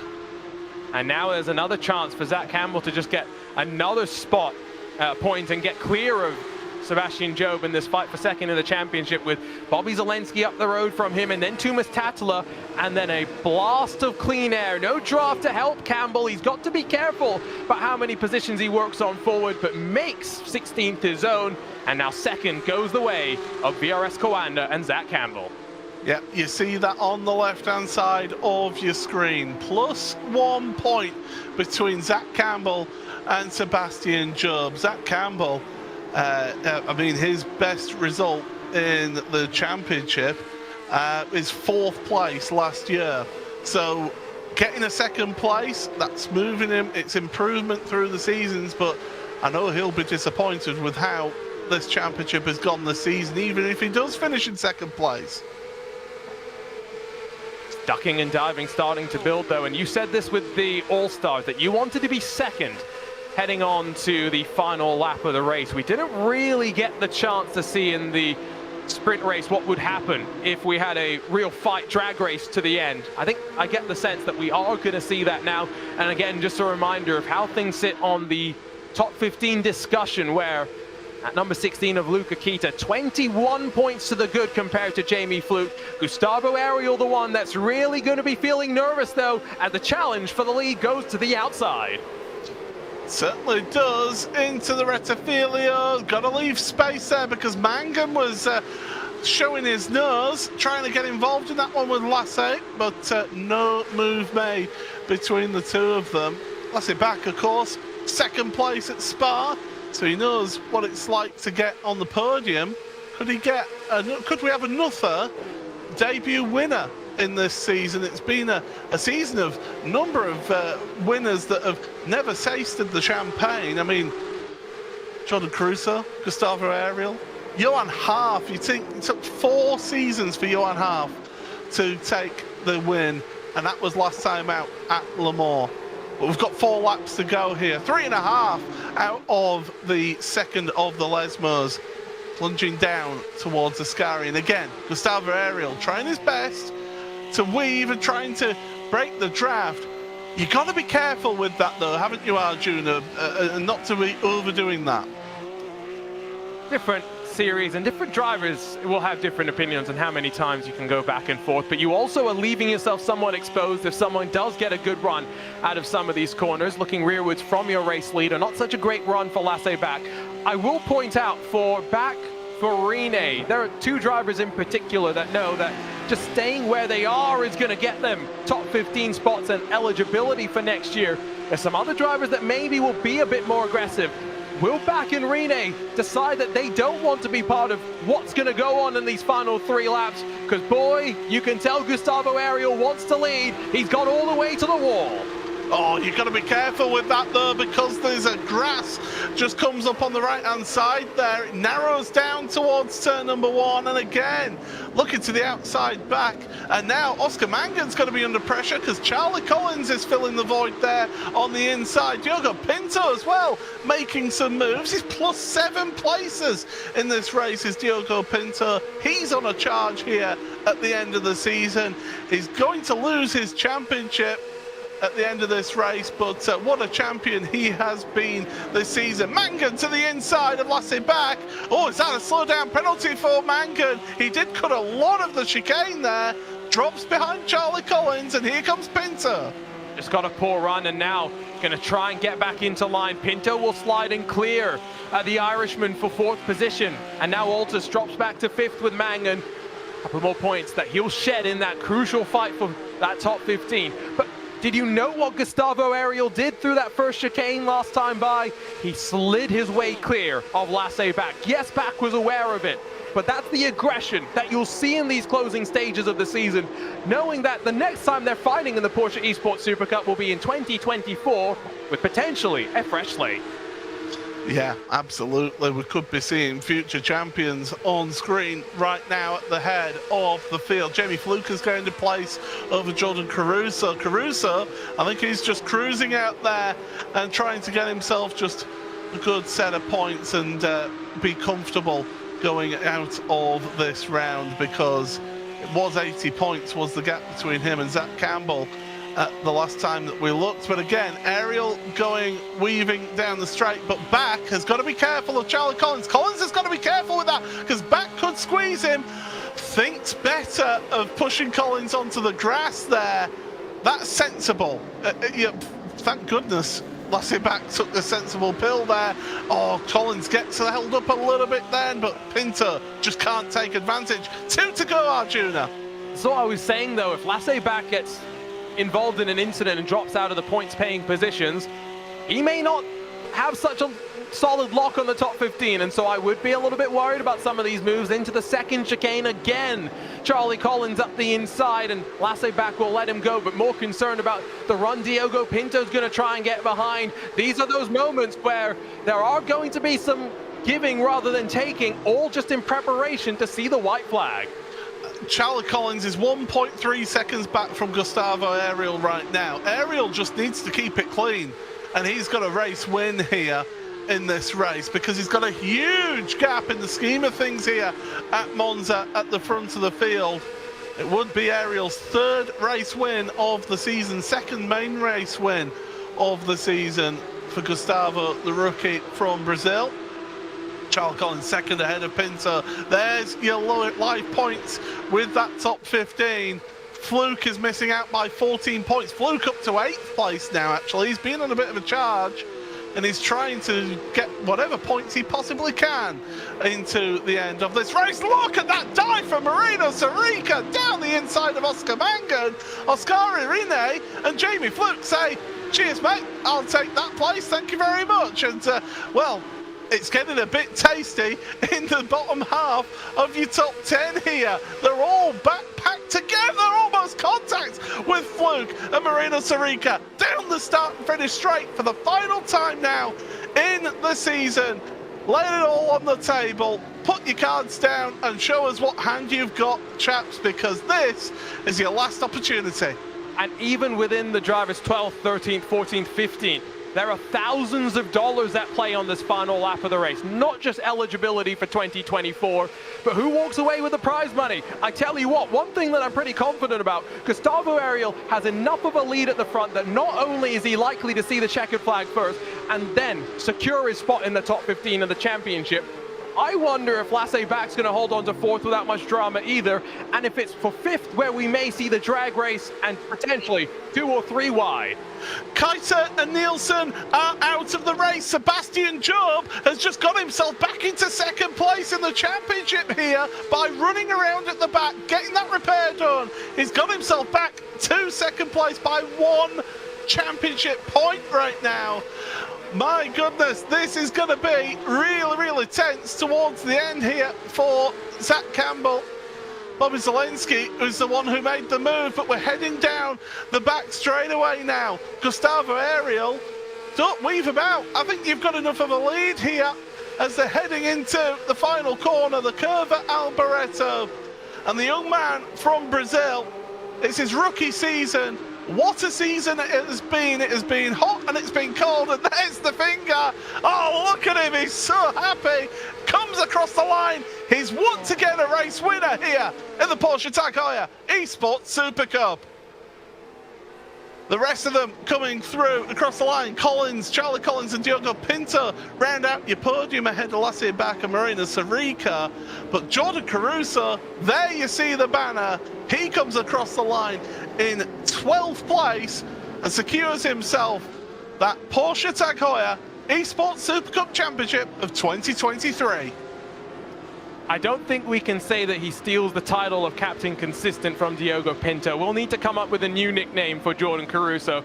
But what a season it's been. Fighting early mornings, fighting fatigue. He's been able to compete with the best in the world. And Australia has yet another champion here in the Porsche Heuer Esports Supercup. Yes, there have been 2 champions in the Porsche Heuer Esports Supercup come from Australia. Josh Rogers with 2 of those championships. Jordan Caruso now joins him as a fellow champion on the Walk of Champions. And look at him, he's so happy. Arjuna, you've got him right now. Jordan, you've shown relatively little emotions at times this season, but we can tell what this means to you. Congratulations, you are the champion. Oh my God. That was... Oh, I can't really believe that, to be honest. In that last race, I felt like I was just in another kind of zone. Like, I just felt really calm. And it didn't sink in until I crossed the line, and then I was like, whoa, that just happened. But, oh my God, I can't believe it. So, yeah, just over the moon. I've got to ask, what's the celebration plan for the day? Because I'm assuming there's no sleeping happening anytime soon. No, no way. Good question. Well, I mean, everyone's still asleep that I know, so... I don't really know, but I guess, yeah, see how I feel. I don't know what I'm going to do, to be honest, but, oh, sorry, I don't know what to say. I'm just, yeah, speechless. Been a very consistent season for you, but the final couple of rounds were not without their turmoil. What was going through your mind coming into this final round, knowing the situation and what you needed to do?